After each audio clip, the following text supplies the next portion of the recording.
ನಮಸ್ಕಾರ ಸ್ನೇಹಿತರೆ, ಶ್ರೀರಾಮನವಮಿ ಸಂಚಿಕೆಗೆ ನಿಮಗೆಲ್ಲ ಆತ್ಮೀಯವಾದ ಸ್ವಾಗತ. ಇವತ್ತಿನ ದಿನ ನಾವು ಸುಂದರಕಾಂಡ ಅದರ ಪ್ರಮುಖ ಶ್ಲೋಕಗಳ ಬಗ್ಗೆ ತಿಳ್ಕೊಳ್ಳೋಣ. ಯಾರಿಂದ ಅಂದರೆ ಶ್ರೀಮತಿ ಗೀತಾ ಇವರು ಕೆಲವು ತಿಂಗಳ ಹಿಂದೆ SBI ಬ್ಯಾಂಕಿಂದ ರಿಟೈರ್ ಆದ ಮಹಿಳೆ. ಅತ್ಯಂತ ಉನ್ನತ ಹುದ್ದೆಯಲ್ಲಿದ್ದರೂ ಆಧ್ಯಾತ್ಮಿಕತೆಯ ಬಗ್ಗೆ ಅವರ ಜ್ಞಾನ ತುಂಬಾ ತಿಳಿದುಕೊಂಡಿದ್ದಾರೆ ಅಂತಲೇ ಹೇಳ್ಬೋದು. ಸ್ನೇಹಿತರೆ, ಶ್ರೀರಾಮನವಮಿ ದಿನದಂದು ನಾವೆಲ್ಲ ಈ ಸುಂದರಕಾಂಡದ ಬಗ್ಗೆ ಅವರಿಂದ ತಿಳಿದುಕೊಳ್ತಾ ಇರೋದು ಒಂದು ಪುಣ್ಯದ ಕೆಲಸ ಅಂತಲೇ ನಾನು ಅಂದ್ಕೊಳ್ತೀನಿ. ಸ್ನೇಹಿತರೆ, ತಮಗೆಲ್ಲ ಶ್ರೀರಾಮನವಮಿ ಹಬ್ಬದ ಶುಭಾಶಯಗಳು. ಬನ್ನಿ ಯಾವ ರೀತಿ ನಾವು ಸೆಲೆಬ್ರೇಟ್ ಮಾಡ್ತೀವಿ ನೋಡೋಣ.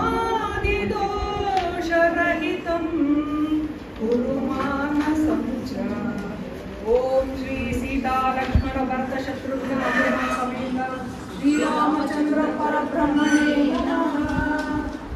ಶುದ್ಧ ರಾಮ ಕಾಲಾತ್ಮಕ ಪರಮೇಶ್ವರ ರಾಮ ಜಯ ಜಯ ಮಂಗಳ ಸೀತಾರಾಮ ಮಂಗಳಕರ ಜಯ ಮಂಗಳ ರಾಮ ಸಂಗತ ಶುಭ ವಿಭವೋದಯ ರಾಮ ಆನಂದಾಮೃತ ವರ್ಷಕ ರಾಮ ಆಶ್ರಿತ ವತ್ಸಲ ಜಯ ಜಯ ರಾಮ ರಘುಪತಿ ರಾಘವ ರಾಜ ರಾಮ ಪತಿಯ ಪಾವನ ಸೀತಾರಾಮ. ಅವತಾರ ವರಿಷ್ಠಾಯ ರಾಮಕೃಷ್ಣಾಯ ತೇ ನಮಃ. ಜನನೀಂ ಶಾರದಾಂ ದೇವೀಂ ರಾಮಕೃಷ್ಣಂ ಜಗದ್ಗುರುಂ ಪಾದಪದ್ಮೇ ತಯೋಶ್ರಿತ್ವಾ ಪ್ರಣಮಾಮಿ ಮುಹುರ್ಮುಹುಃ.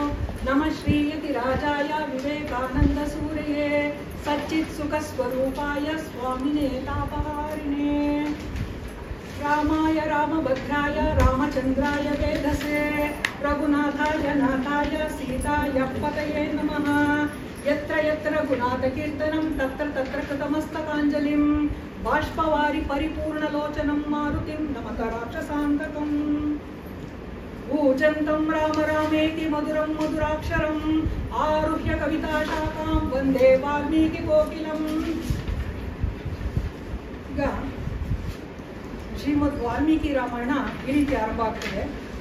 ವಾಲ್ಮೀಕಿ ಮಹರ್ಷಿಗಳ ಆಶ್ರಮಕ್ಕೆ ನಾರದರು ಬರ್ತಾರೆ. ನಾರದರು ಬಂದಾಗ ವಾಲ್ಮೀಕಿ ಮಹರ್ಷಿಗಳು ಕೇಳ್ತಾರೆ, ನೀವು ತ್ರಿಲೋಕ ಸಂಚಾರಿಗಳಾಗಿದ್ದೀರಲ್ಲ, ನಾನು ನಿಮ್ಮನ್ನೊಂದು ಪ್ರಶ್ನೆ ಕೇಳಬೇಕು. ಏನು ಅಂತ. ಓನಸ್ಮಿನ್ ಸಾಂಪ್ರದಂ ಲೋಕೆ ಗುಣವಾನ್ ಕಶ್ಚ ವೀರ್ಯವಾನ್ ಧರ್ಮಜ್ಞಶ್ಚ ಕೃತಜ್ಞಶ್ಚ ಸತ್ಯವಾಕ್ಯೋ ದೃಢವ್ರತಃ ಚಾರಿತ್ರೇಣ ಚ ಕೋಯುಕ್ತಃ ಸರ್ವಭೂತೇಷು ಕೋಹಿತಃ ವಿದ್ವಾನ್ ಕಃ ಕಃ ಸಮರ್ಥಶ್ಚ ಕಶ್ಚೈಕ ಪ್ರಿಯದರ್ಶನಃ ಆತ್ಮವಾನ್ ಕಃ.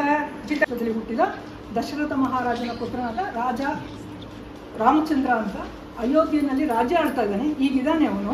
ನೀನು ಹೇಳಿದ್ದು ಒಂದೊಂದು ಮನುಷ್ಯರಲ್ಲಿ 2-3 ಗುಣಗಳು ಇರ್ಬೋದು, ಆದರೆ ಈ ಮನುಷ್ಯನಲ್ಲಿ 16 ಗುಣಗಳು ಇದೆ. ಹಾಗಾಗಿ ಅವನು ಇದ್ದಾನೆ ಅಂತ ಹೇಳಿದಾಗ ಆಮೇಲೆ ನಾರದ ಮಹರ್ಷಿಗಳು ರಾಮಂದು ಬಾಲಕಾಂಡದಿಂದ ಅವನು ಪಟ್ಟಾಭಿಷೇಕದವರೆಗೂ ನಮ್ಮ ವಾಲ್ಮೀಕಿ ಮಹರ್ಷಿಗಳಿಗೆ ಎಲ್ಲ ಕಥೆಯನ್ನು ಹೇಳ್ತಾರೆ. ಅದನ್ನು ಕೇಳ್ಬಿಟ್ಟು ಆಹಾ ಇಷ್ಟು ಇವ್ರಿಗೆ ಸಂತೋಷ ಆಗೋಗ್ಬಿಡುತ್ತೆ ವಾಲ್ಮೀಕಿ ಮಹರ್ಷಿಗಳಿಗೆ. ಸರಿ, ಜೊತೆಯಲ್ಲಿ ಭರದ್ವಾಜ ಅವರ ಶಿಷ್ಯರು, ನಾವು ಹೇಳೋ ಭರದ್ವಾಜ ಗೋರ್ತದವರಲ್ಲ ಇವರು, ಅವ್ರ ಶಿಷ್ಯನ ಹೆಸರು ಭರದ್ವಾಜ ಅಂತ. ಅವ್ರನ್ನ ಕರ್ಕೊಂಡು ತಮಸಾ ನದಿಗೆ ಹೋಗ್ತಾರೆ ಸ್ನಾನ ಮಾಡಬೇಕು ಅಂತ. ಸ್ನಾನ ಮಾಡೋಕ್ಕೆ ಹೋಗುವಾಗ ಮನಸ್ಸಿನಲ್ಲೆಲ್ಲ ರಾಮಾಯಣ ಕಥೆ ತುಂಬಿರುತ್ತೆ. ಒಳ್ಳೆ ಆಹ್ಲಾದಕರವಾದ ಒಂದು ವಾತಾವರಣ, ತಿಳಿಯಾದ ತಮಸಾ ನದಿ ನೀರು, ಒಳ್ಳೆ ಸೀನ್ರೀಸು, ಪ್ರಕೃತಿನ ಚೆನ್ನಾಗಿ ಎಂಜಾಯ್ ಮಾಡ್ಕೊಂಡು ಹಿಂಗೆ ಹೋಗ್ತಾ ಇದ್ದಾಗ ಆಕಾಶದಲ್ಲಿ 2 ಕ್ರೌಂಚ ಪಕ್ಷಿಗಳು ವಿಹರಿಸ್ತಾ ಇರುತ್ತವೆ. ಅದನ್ನ ನೋಡ್ತಾ ಇರ್ತಾರೆ. ಇದ್ದಕ್ಕಿದ್ದಂಗೆ ಒಬ್ಬ ಬೇಡ ಬಂದ್ಬಿಟ್ಟು ಗಂಡು ಪಕ್ಷಿಗೆ ಹೊಡಿತಾನೆ. ಹೊಡೆದ ತಕ್ಷಣ ಅದು ಬಿದ್ದು ಸತ್ತೋಗುತ್ತೆ. ಹೆಣ್ಣು ಪಕ್ಷಿ ವಿಲವಿಲ ಅಂತ ಒದ್ದಾಡುತ್ತೆ. ಅದನ್ನ ನೋಡ್ಬಿಟ್ಟು ಇವ್ರ ಮನಸ್ಸು ಕರಕ್ಬಿಟ್ಟು ಇವರು ಶಾಪವನ್ನು ಕೊಡ್ತಾರೆ. ಏನಂತ, ಮಾನಿಷಾದ ಪ್ರತಿಷ್ಠಾ ಪ್ರಮಗಮಃ ಶಾಶ್ವತಿ ಸಮಾಹ ಯತ್ ಕ್ರೌಂಚ ಮಿಥುನ ದೇಕಮವಧಿ ಕಾಮಮೋಹಿತಂ.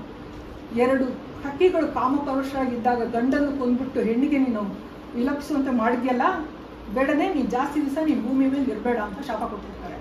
ಆಮೇಲೆ ಅವರು ತಮಸಾ ನದಿನಲ್ಲಿ ಸ್ನಾನಕ್ಕೆ ಹೋಗ್ತಾರೆ. ಅವ್ರ ಮನಸ್ಸು ಕೇದಾಗುತ್ತೆ. ಒಬ್ಬ ಮಹರ್ಷಿಯಾಗಿ ನಾನು ಶಾಪ ಕೊಟ್ಬಿಟ್ನಲ್ಲ ಅಂತ ಹೇಳ್ಬಿಟ್ಟು ಬೇಜಾರು ಮಾಡ್ಕೊಂಡು ಸ್ನಾನ ಮಾಡ್ತಾರೆ. ಬರ್ತಾರೆ. ಬಂದ ತಕ್ಷಣ ಆಶ್ರಮಕ್ಕೆ ಬಂದ ತಕ್ಷಣ ಅಲ್ಲಿ ಬ್ರಹ್ಮದೇವರು ಬಂದಿರ್ತಾರೆ ಅವ್ರ ಮನೆಗೆ, ಅವರ ಇದಕ್ಕೆ ಆಶ್ರಮಕ್ಕೆ ಬಂದಾಗ ಅವ್ರಿಗೆ ಆಸನ ಪಾನಾದಿಗಳನ್ನೆಲ್ಲ ಅದೇ ಮನಸ್ಸಿನಲ್ಲೇ ಕೊಡ್ತಾರೆ. ಅವಾಗ ಗೊತ್ತಾಗುತ್ತೆ, ಬ್ರಹ್ಮದೇವರು ಹೇಳ್ತಾರೆ, ನೀನು ಯೋಚನೆ ಮಾಡಬೇಡ, ನನ್ನ ಒಂದು ಇಚ್ಛೆಯಿಂದನೇ ಈ ಘಟನೆ ನಡೆಯಿತು, ಹಾಗಾಗಿ ನೀನು ಯೋಚನೆ ಮಾಡಬೇಡ, ಈಗ ನಿನ್ನ ಮನಸ್ಸು ಕರುಣಾರಸಪೂರ್ಣವಾಗಿದೆ, ನಾರದರು ನಿನಗೆ ರಾಮಾಯಣವನ್ನು ಉಪದೇಶಿಸಿದ್ದಾರೆ, ಆಮೇಲೆ ನೀನು ಶೋಕದಿಂದ ಹೇಳಿದ ಆ ಒಂದು ಛಂದಸ್ ರೂಪದಲ್ಲಿ ಶ್ಲೋಕ ಆಗೋಗ್ಬಿಟ್ಟಿದೆ, ಅದು ರಾಮಾಯಣಕ್ಕೆ ನಾಂದಿ ಶ್ಲೋಕ ಆಗ್ತದೆ, ಹಾಗಾಗಿ ಅದೇ ಛಂದಸ್ಸಿನಲ್ಲಿ ನೀನು ರಾಮಾಯಣವನ್ನು ಬರೆಯೋದಕ್ಕೆ ಶುರು ಮಾಡು, ನಾನು ನಿನಗೆ ಒಂದು ವರವನ್ನು ಕೊಡ್ತೀನಿ, ನೀನು ಕೂತ್ಕೊಂಡು ಬರೀತಾ ಇದ್ದಾಗ ನಿನ್ನ ಕಣ್ಣಿಗೆ ಈ TV ಸ್ಕ್ರೀನಲ್ಲೆಲ್ಲ ಕಾಣಿಸುತ್ತಲ್ಲ ಆ ಥರ ಎಲ್ಲ ನೀನು ಕಾಣಿಸುತ್ತೆ, ಆ ಥರ ನೀನು ಬರ್ಕೊಂಡು ಹೋಗ್ತೀಯಾ, ಅದರಲ್ಲಿ ಯಾವುದು ಸುಳ್ಳು ನುಸುಳದಿರಲಿ ಅಂತ ನಾನು ನಿನಗೆ ವರ ಕೊಡ್ತೀನಿ. ಆಮೇಲೆ ನದಿ ಪರ್ವತಗಳು ಎಷ್ಟು ದಿವಸ ಇರುತ್ತೋ ಅಲ್ಲಿವರೆಗೂ ರಾಮಾಯಣ ಕಥೆಯನ್ನು ಪ್ರಚಲಿತದಲ್ಲಿರ್ತದೆ, ಆಮೇಲೆ ನೀನು ಕೊನೆಯಲ್ಲಿ ಬ್ರಹ್ಮಲೋಕವನ್ನು ಸೇರ್ತೀಯಾ, ಹಾಗಾಗಿ ನೀನು ಈಗ ರಾಮಾಯಣವನ್ನು ಬರೆಯೋಕ್ಕೆ ಶುರು ಮಾಡು ಅಂತ ಹೇಳ್ತಾರೆ. ಸೊ ಇದು ರಾಮಾಯಣ ಸ್ಟಾರ್ಟ್ ಆಗೋದಕ್ಕೆ ಮುಖ್ಯವಾದ ಒಂದು ಕಾರಣ. ಇಲ್ಲೇನಾಯಿತು, ಅವರು ರಾಮಾಯಣ ಬರೀತಾರೆ. ಫಸ್ಟ್ ಅದನ್ನು ಯಾರು ಬೋಧಿಸ್ತಾರೆ ಅಂದರೆ, ಅವಾಗ ಅವ್ರ ಆಶ್ರಮದಲ್ಲಿ ಲವಾಕುಶ ಇಬ್ಬರು ಇರ್ತಾರೆ, ರಾಮನ ಮಕ್ಕಳ ಲವಾಕುಶ ಇರ್ತಾರೆ, ಅವರಿಗೆ ಫಸ್ಟ್ ಬೋಧಿಸ್ತಾರೆ ಅದನ್ನು. ರಾಮಾಯಣ ಬೋಧಿಸಿದಾಗ ಅವರು ಎಲ್ಲ ಕಡೆ ಹಾಡು ಹೇಳ್ಕೊಂಡು ಹೋಗ್ತಾ ಇರ್ತಾರೆ. ಅಯೋಧ್ಯ ನಗರ ಬೀದಿನಲ್ಲೂ ಹಾಡು ಹೇಳ್ಕೊಂಡು ಹೋದ್ರೆ ರಾಮನ ಕಿವಿಗೂ ಬೀಳುತ್ತೆ. ರಾಮ ಕರೀತಾನೆ, ಬಾಪ ಹಾಡು ಹೇಳು ಅಂತ ಹೇಳ್ಬಿಟ್ಟು, ರಾಮಾಯಣದೆಲ್ಲ ಹೇಳು ಅಂತ. ಇವನು ಪ್ರೇಕ್ಷಕರ ಇದ್ರಲ್ಲಿ ಕೂತ್ಕೊಂಡು ರಾಮಾಯಣನ ಕೇಳ್ತಾನೆ. ಕೇಳ್ಬಿಟ್ಟು ಆಹಾ ಎಷ್ಟು ಚೆನ್ನಾಗಿದೆ, ಕರೆಕ್ಟು, ಇದೆಲ್ಲ ಜೀವನದಲ್ಲಿ ನಮ್ಮ ಜೀವನದಲ್ಲಿ ನಡೆದು ಕರೆಕ್ಟು ಅಂತ ಹೇಳ್ತಾನೆ. ಹಾಗಾಗಿ ಈ ರಾಮಾಯಣ ಅನ್ನುವುದು ಮಿತ್ ಪುರಾಣ ಅಲ್ಲ, ಇತಿಹಾಸ, ರಾಮನಿಂದ ಕೇಳಿ ಅನುಮೋದಿಸಲ್ಪಟ್ಟು ರಾಮನ ಕಥೆ ಇದು. ಹಾಗಾಗಿ ಹಿಸ್ಟ್ರಿ, ಇತಿಹಾಸ ಇದು. ಇಂಥ ಶ್ರೀಮದ್ ರಾಮಾಯಣವು 24,000 ಸುಮಾರು 24,000 ಶ್ಲೋಕ, 7 ಕಾಂಡ ಮತ್ತು 500 ಸರ್ಗದಲ್ಲಿ ಬರೆಯಲ್ಪಟ್ಟಿದೆ. 7 ಕಾಂಡಗಳು ಯಾವ್ಯಾವುದು ಅಂದರೆ ಬಾಲಕಾಂಡ, ಅಯೋಧ್ಯಕಾಂಡ, ಅರಣ್ಯಕಾಂಡ, ಕಿಷ್ಕಿಂಧಾಕಾಂಡ, ಸುಂದರಕಾಂಡ, ಯುದ್ಧಕಾಂಡ ಮತ್ತು ಉತ್ತರಕಾಂಡ ಅಂತ ಹೇಳ್ಬಿಟ್ಟು. ಆಮೇಲೆ ಒಂದೊಂದಕ್ಕೂ ಇಷ್ಟಷ್ಟು ಸರ್ಗಗಳು ಅಂತ ಇರುತ್ತೆ. ಈಗ ಉದಾಹರಣೆ ಸುಂದರಕಾಂಡ ತಗೊಂಡ್ರೆ ಅದರಲ್ಲಿ 68 ಸರ್ಗಗಳು, ಸುಮಾರು 3,000 ಶ್ಲೋಕಗಳು ಇರುತ್ತೆ. ಅಂದರೆ ಸರ್ಗಗಳು ಅಂದರೆ ಚಾಪ್ಟರ್ಸು. ಸೊ ಹಾಗಾಗಿ ಎಲ್ಲ ಸರ್ಗಗಳು ಸೇರಿದ್ರೆ ಸುಮಾರು 500 ಸರ್ಗಗಳು, ಶ್ಲೋಕಗಳೆಲ್ಲ ಸೇರಿದ್ರೆ ಸುಮಾರು 24,000 ಶ್ಲೋಕಗಳಾಗುತ್ತೆ. ಈ ಎಲ್ಲ ಕಾಂಡದಲ್ಲೂ ಸುಂದರಕಾಂಡ ಬಹಳ ವಿಶಿಷ್ಟವಾದುದು. ಯಾಕೆಂತಂದರೆ ಅದೊಂದು ಪಠಣೆ ಮಾಡಿದ್ರೆ ಸಾಕು, ಇಡೀ ರಾಮಾಯಣವನ್ನು ಪಾಲನೆ ಮಾಡಿದ ಒಂದು ಫಲ ಸಿಗ್ತದೆ ಅಂತ ಹೇಳ್ತಾರೆ. ಸೊ ಅಂಥ ಸುಂದರಕಾಂಡದಲ್ಲಿ ಈಗ ನಮ್ಮ ಹಿರಿಯರು ಏನು ಮಾಡ್ತಾರೆ, ಈಗ ಹಿಂದಿನ ಕಾಲದಲ್ಲಿ ರಾಮಾಯಣ ಮತ್ತು ಸುಂದರಕಾಂಡ ಡೈಲಿ ಪಾರಾಯಣ ಮಾಡ್ತಿದ್ರು. ಈಗ ಆಗೋದಿಲ್ಲ, ಒಂದು ಸಂಸ್ಕೃತ ಗೊತ್ತಿಲ್ಲ ಅಂತಾರೆ, ಇಲ್ಲ ಮನೇಲಿ ವಾತಾವರಣ ಸರಿ ಇಲ್ಲ ಅಂತ ಹೇಳ್ತಾರೆ, ಇಲ್ಲ ಏನೋ ಒಂದು ರೀಸನ್, ಟೈಮ್ ಇಲ್ಲ ಅಂತ ಹೇಳ್ತಾರೆ. ಹಾಗಾಗಿ ಅವರೇನು ಮಾಡಿದ್ದಾರೆ, ಈ ಸುಂದರಕಾಂಡದ ಒಂದು ಮುಖ್ಯವಾದ ಒಂದು 9 ಘಟ್ಟಗಳನ್ನು ತೆಗೆದುಕೊಂಡು 9 ಶ್ಲೋಕಗಳನ್ನ ಮಾಡಿದ್ದಾರೆ. ಅದನ್ನು ನವರತ್ನಗಳು ಅಂತ ಕರೀತಾರೆ. ಆಗೇನಾಗುತ್ತೆ, ಆ ನವರತ್ನ ಶ್ಲೋಕಗಳನ್ನು ನೀವು ಹೇಳ್ಕೊಂಡ್ಬಿಟ್ರೆ ನಿಮಗೆ ಸುಂದರಕಾಂಡವನ್ನು ಪಠಿಸಿದಷ್ಟೇ ನಿಮಗೆ ಫಲ ಸಿಗುತ್ತೆ ಅಂತ ಹೇಳ್ತಾರೆ. ಹಾಗಾಗಿ ಈಗ 9 ಶ್ಲೋಕಗಳನ್ನು ನೀವು ಹೇಳ್ಕೊಂಡ್ರೆ ನಿಮಗೆ ಸುಂದರಕಾಂಡದ ಫಲ ಸಿಗುತ್ತೆ. ಸುಂದರಕಾಂಡದ ಫಲ ಸಿಕ್ಕಿದ್ರೆ ಇಡೀ ರಾಮಾಯಣನೇ ಓದಿದ ಫಲ ಸಿಗುತ್ತೆ. ಇದಿಷ್ಟು 9 ಶ್ಲೋಕಗಳ ಪುಸ್ತಕನೂ ನಿಮಗೆ ಕನ್ನಡದಲ್ಲಿ ಕೊಟ್ಟಿದೆ. ಅದು ಹೇಳೋಕ್ಕೆ 2 ನಿಮಿಷ ಆಗ್ತದೆ ಅಷ್ಟೇ. ಅದರಲ್ಲಿ ಫಲಶ್ರುತಿ ಇದೆ. ಒಂದೊಂದು ಶ್ಲೋಕನೂ ಒಂದೊಂದು ಗ್ರಹಕ್ಕೆ ಸಂಬಂಧಪಟ್ಟಿದೆ, ಒಂದೊಂದು ಗ್ರಹಕ್ಕೆ ಒಂದೊಂದು ನಿರ್ದಿಷ್ಟವಾದ ಒಂದು ರತ್ನಗಳು ಇರ್ತದೆ.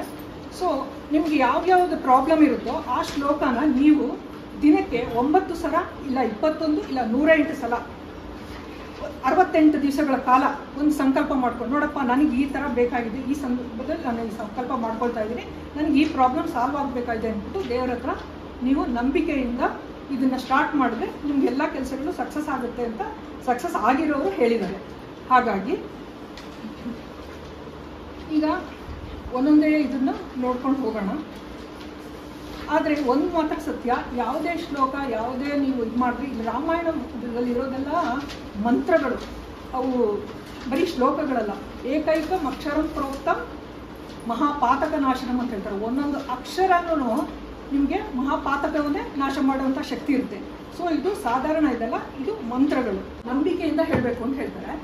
ನಂಬಿಕೆ ಅಂದ ತಕ್ಷಣ ನನಗೆ ಒಂದು ಜ್ಞಾಪಕ ಬರುತ್ತೆ, ಪರಮಹಂಸರು ಅದಕ್ಕೊಂದು ಕತೆ ಹೇಳ್ತಾರೆ, ಚೆನ್ನಾಗಿದೆ ಇದು ನಂಬಿಕೆ ಅನ್ನೋದ್ರ ಬಗ್ಗೆ.